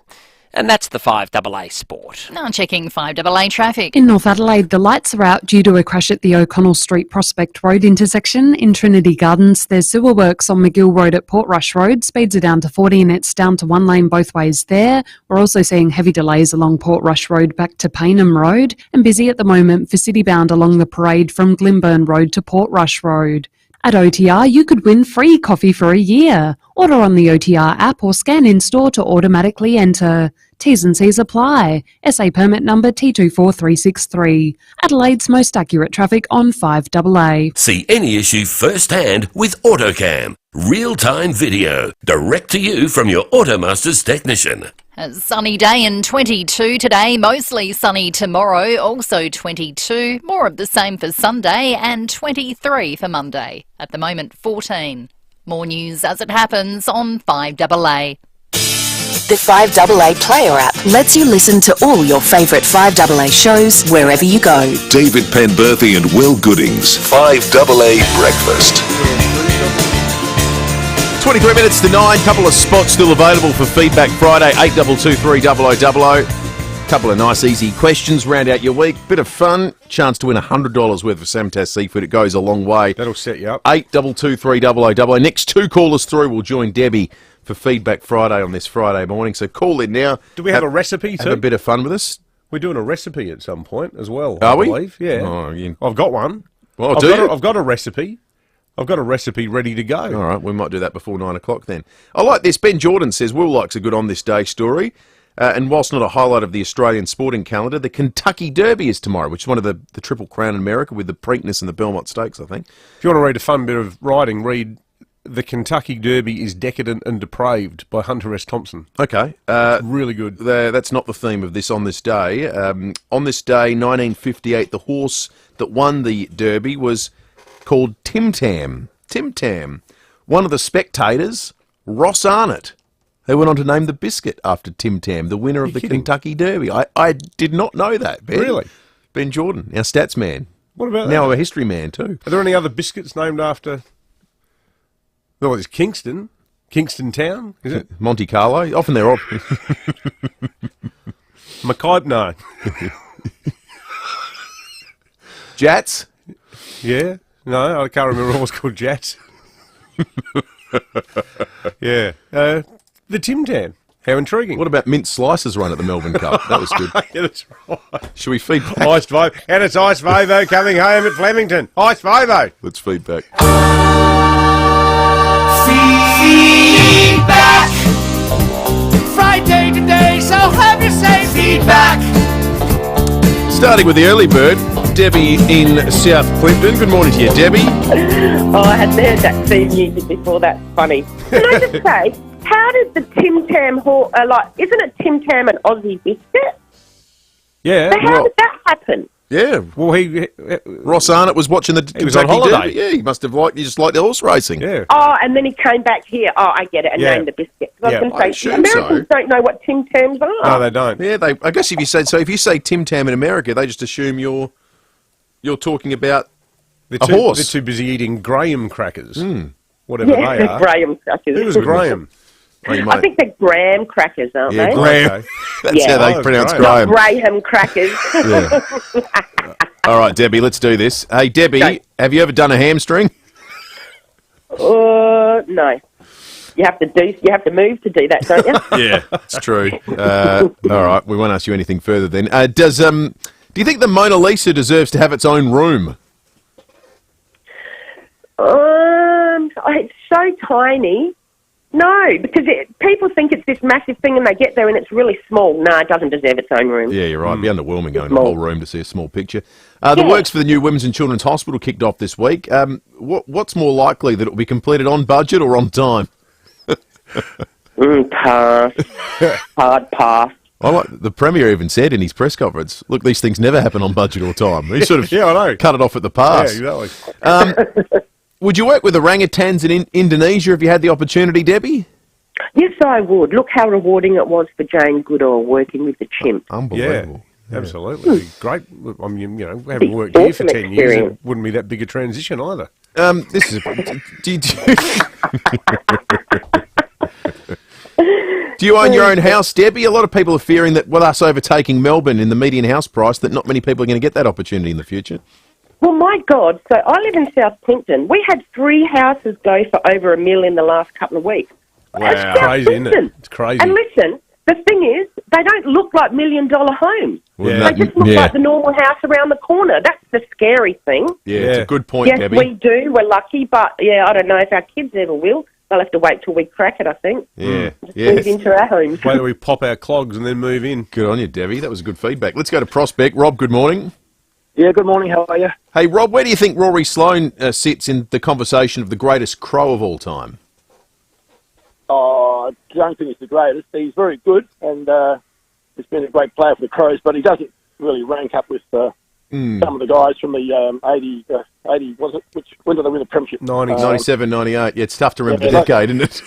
Yeah. Sometime last century. Last millennia. A long time ago. Top 10, I reckon you probably can make the argument. But I reckon he's in the top 10. Not top 6 or 7, I think. And there's a few guys who won Brownlow medals and that, and so he's not up to the best, but he's very, very, very good. Do you think Nicole Flint will win back Boothby? I hope not. Don't think so. No. Okay. Jerry Seinfeld said earlier this week, comedy's dead. Do you have a favourite sitcom growing up? Probably McHale's Navy, I reckon. Oh, yeah. Carl's Navy. Good one, Rob. The largest commercial rocket from Australian soil is set to be launched from near Celiac a little bit later today. Have you ever been to Celiac? I have. Yeah, I have. A long time ago. But what took you there? My work. I was working for the Australian Hotel Association, and we had to. There was a conference at the hotel there, so that was about the only place I went before. Was that at the sailing club, Rob? Was that it? No, at the hotel. Oh, okay. It's a beautiful town. Did you get stuck into the oysters while you were there? Oh, absolutely. Yeah, fantastic. Oh, good on you, Rob. Yum. That sounds like a good place for a conference. They don't typically pick bad places for conferences, do they? No. Gay in West Croydon, good morning. Good morning, boys. Gay, do you think showdowns belong on Thursday nights? Oh, good question. I think with the popularity of showdowns, I don't think it matters what night. I think they could do it at 6 o'clock in the morning and they'd still get 50,000 there. I think you're exactly right, Gay. Although a lot of country folk don't like it. Hard to get to town on a Thursday. In fact, if they did it at 6 o'clock in the morning, Port might be able to kick a bit straighter. Yeah, might be up early. And I'm a Port supporter. Oh, Gay, we feel for you. Crikey, they missed some sitters. We had Dave from Albert on the Meat Tray Friday question earlier say to us what you'd chain yourself to. He said he'd chain himself between the goalposts and let them kick footies at him for greatness. Gay... well, I think they should forget about kicking goals because they're now elite at kicking points. Yeah, they are. Exactly right. Have you ever experienced an earthquake, Gay? I have. A couple, actually. I've lived in Darwin when we had a good-sized quake, and I've also lived right down the bottom of the South Island of New Zealand. Oh, my goodness. Really? You would have had them all the time there. Yeah. Crikey. Which town were you in New Zealand, Gay? Sorry? Where were you in New Zealand? In Manapori, which is just south of Tianau, right in Fiordland. Wow, what an amazing part of the world. That's beautiful Yeah, there in that beautiful. area. Absolutely stunning. Of course, Jamestown's had a whole stack of them this week. Nothing on the... Would you believe I lived in Jamestown as a kid? Gay... I went to the south. You weren't living in Mexico City in 1985, were you, Gay? I might be the conduit. Yeah. You're the common denominator. We're going to give you mobile number to some seismologists after this. They want to talk to you. You're a tectonic plate in your own right, Gay. Have you ever been to a protest, Gay? The Meat Tray today is all about the Crown and Anchor protest and its future. Yeah. No, I haven't, but usually because I'm working. But no, I mean, as long as protests stay calm and get their point across and no dickheads join them just for the point of causing mayhem, then let them do their protest. Yeah, well said. We've been speaking a lot this week about the future of bonds or airlines, whatever future it has. It doesn't look like it's got one. You ever had a flight cancelled on you at the last minute? I haven't, thank God. Oh, well, you've been very lucky. So no flight cancellations, but earthquakes wherever you go. I guess it's swings and roundabouts. And cyclones. And up in Darwin. Oh, my goodness. Crikey. Are you Mother Nature, Gay? What's that movie with Helen Hunt in it about the people Twister. who chase storms? Twister.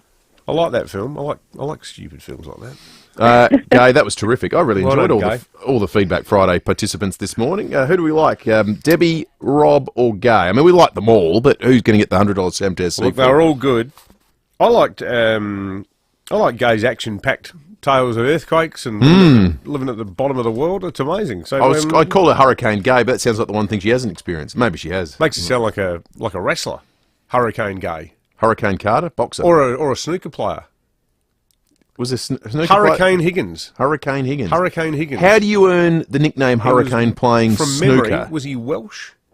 He's a great player. That's a lazy alliterative nickname, I think. He had a massive drinking problem, old Hurricane Higgins, but he's a brilliant snooker player. Back in the golden era of the days of Pop Black. Mm. I'm sure I've told the story before about when colour TV started. Yep. Yeah, I won't tell it again. Or should Well, I? now you for the 5 people that haven't heard it, you've teased it, so you've got to say it. What was his name? Whispering Ted Lowe Yes. was the commentator. And he said, Ray Reardon lines up for the pink. For those of you without colour television, that's the one next to the blue. It's always funny. It is. It's a good story.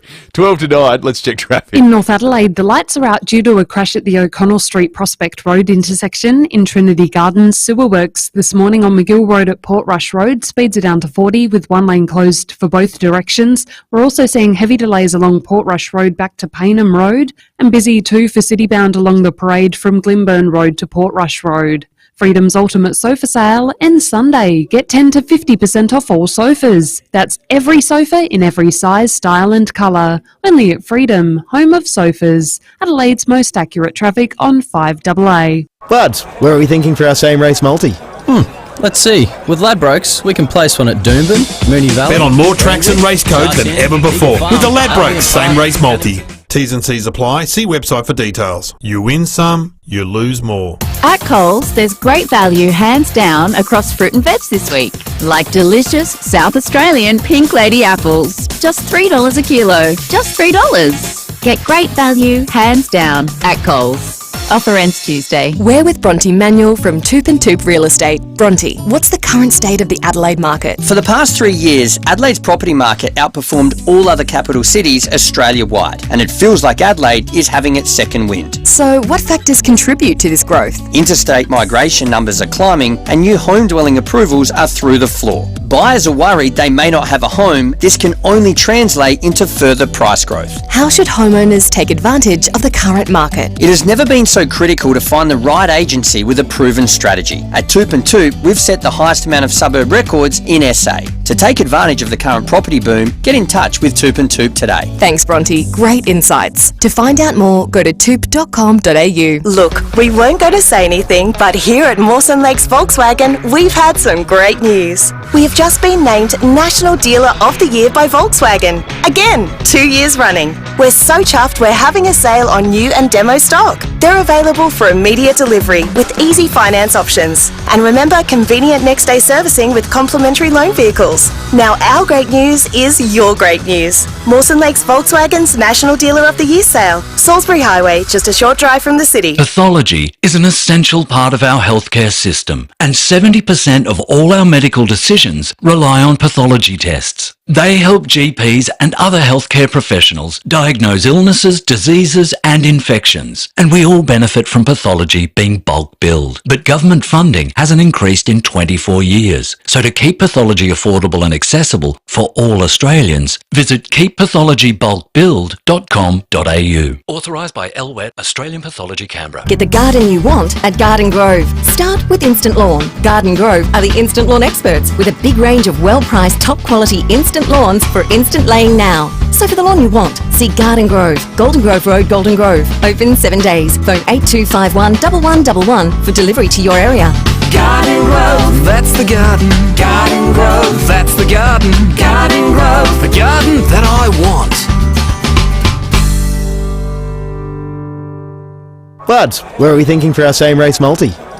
Let's see. With Ladbrokes, we can place one at Doomben, Moonee Valley. Bet on more tracks and race codes than ever before with the Ladbrokes Same Race Multi. T's and C's apply. See website for details. You win some, you lose more. The 5AA Player app lets you listen to all your favourite 5AA shows wherever you go. David Penberthy and Will Goodings, 5AA Breakfast.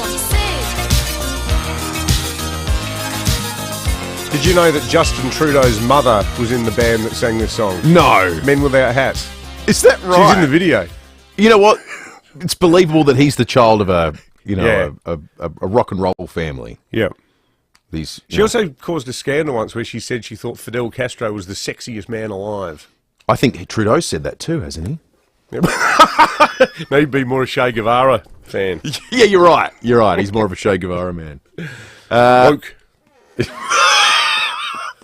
8 to 9. You are fake news. Okay. Well, have you got a dish for us? I have. Because I've got a pass to give away to Tasting Australia. This is going to be exceptional. The How to Wine Masterclass. It's on this Saturday. Maybe if you're a Port fan, you might find that this is therapeutic, this class. Tasting Australia, presented by RAA Travel. Drink Celebration, exactly right. Collaboration of people, produce and place. Experience every flavour of South Australia from the 3rd to the 12th of May. Get calling right now. David's clues are not too far away. 8223 0000 is the number. We've got some Fuel Watch information for you first, though. Find the cheapest fuel in an instant with the free RAA app. Download it today. The United Main North Road Paraka, $1.83.9. The Ex-Convenience Brighton Road North Brighton, $1.88.7. The Ampol Military Road Grange Road, Military Road at Grange, $1.89.9.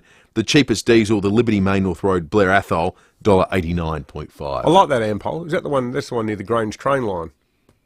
It's a nice. It's a nicely organised. Where very recently the train went through the backstop there. That's right. And came out almost onto the road. Used to go there a lot to fill up after picking the kids up at Grange Primary. Good train line.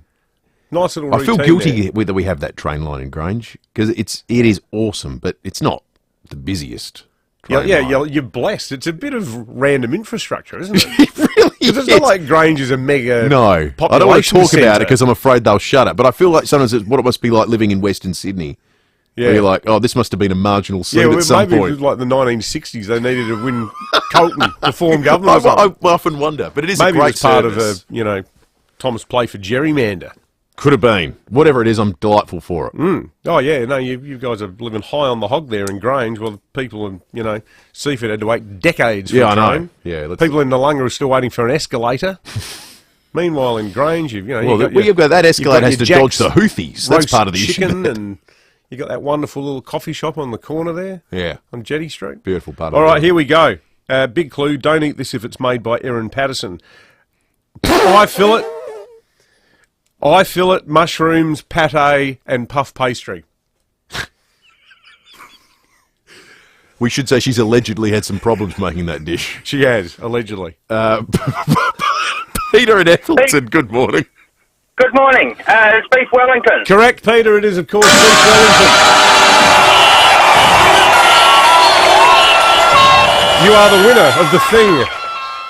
You've got the details about the thing there, Will. Oh, yeah, the thing. It's a good thing. You're off, Peter, to How to Wine, the masterclass at Tasting Australia this Saturday. Tasting Australia presented by RAA Travel. Celebration of collaboration and of people, produce and place.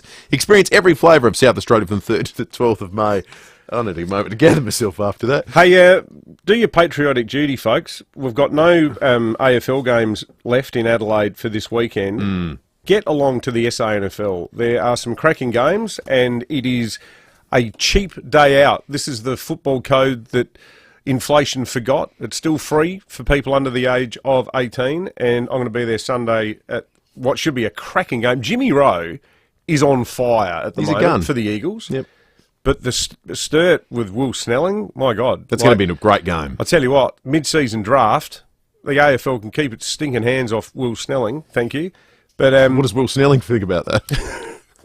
Well, given he got the runaround from Essendon, I don't know if he'd even go. I reckon he's loving life. Well, he wouldn't put his name in it then. Like you realise it's not like the Vietnam draft. They don't have to go. Yeah. This ball with a number on it comes up and you've got to go and play for Essendon again. You're not compelled to do 4 years playing for North Melbourne. But this is going to be Sturt's first home game, even though it is round 6. But because the grass has been being done at Unley, so there's going to be a big crowd there on Sunday. Great weather. Go the Blues. All right, Jade Robbins out on the road. Jade, good morning again to you. Good morning, Will and Dave. Now, I know we've been talking about the Showdown a lot. Crows fans are extremely happy. Port fans not so happy. 5 goals, 18 behinds. But never fear, I think I have found the answer to their goal-kicking woes. I am here in Para Hills. Joining me is the goal-kicking sensation from Eastern Park, Chris Knapp. 42 goals to your name in 3 games. Wow. That is sensational. Yeah, I can't take all the credit though, to be honest with you. The boys in the middle do the brunt work, so I'm just lucky to be on the end of a few.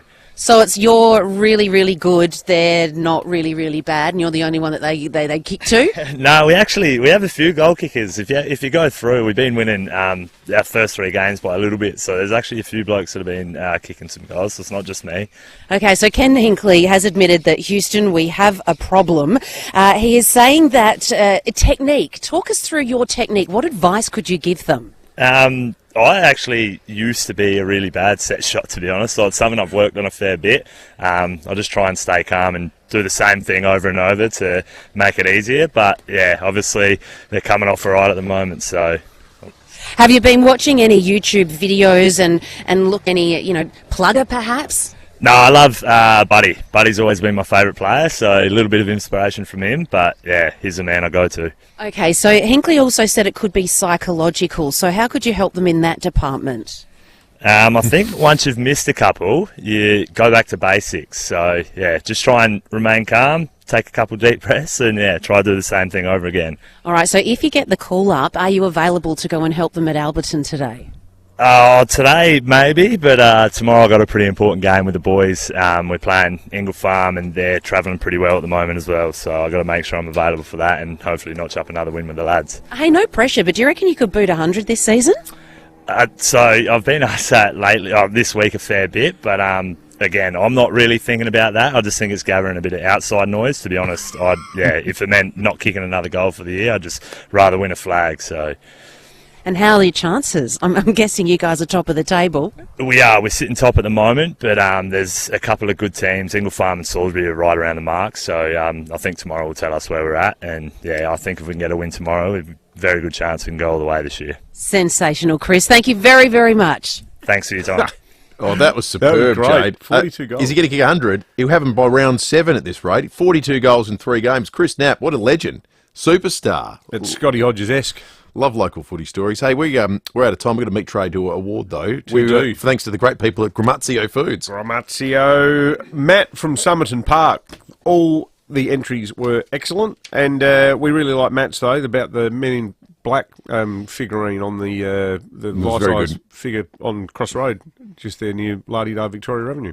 Big thanks to all the Duttons texts as well. Duttons Nissan. Discover more on the new Nissan X-Trail e-powered Duttons. They're easy to do business with. Stick around. Matt Pantelis is coming up. Remember, Timmy G's 24-hour rule hasn't expired, so he'll still be angry at 4 o'clock this afternoon. He'll be joined by Rowie, and we'll catch you Monday morning from 6 o'clock. Coming up on 5AA Morning, safety on our public transport.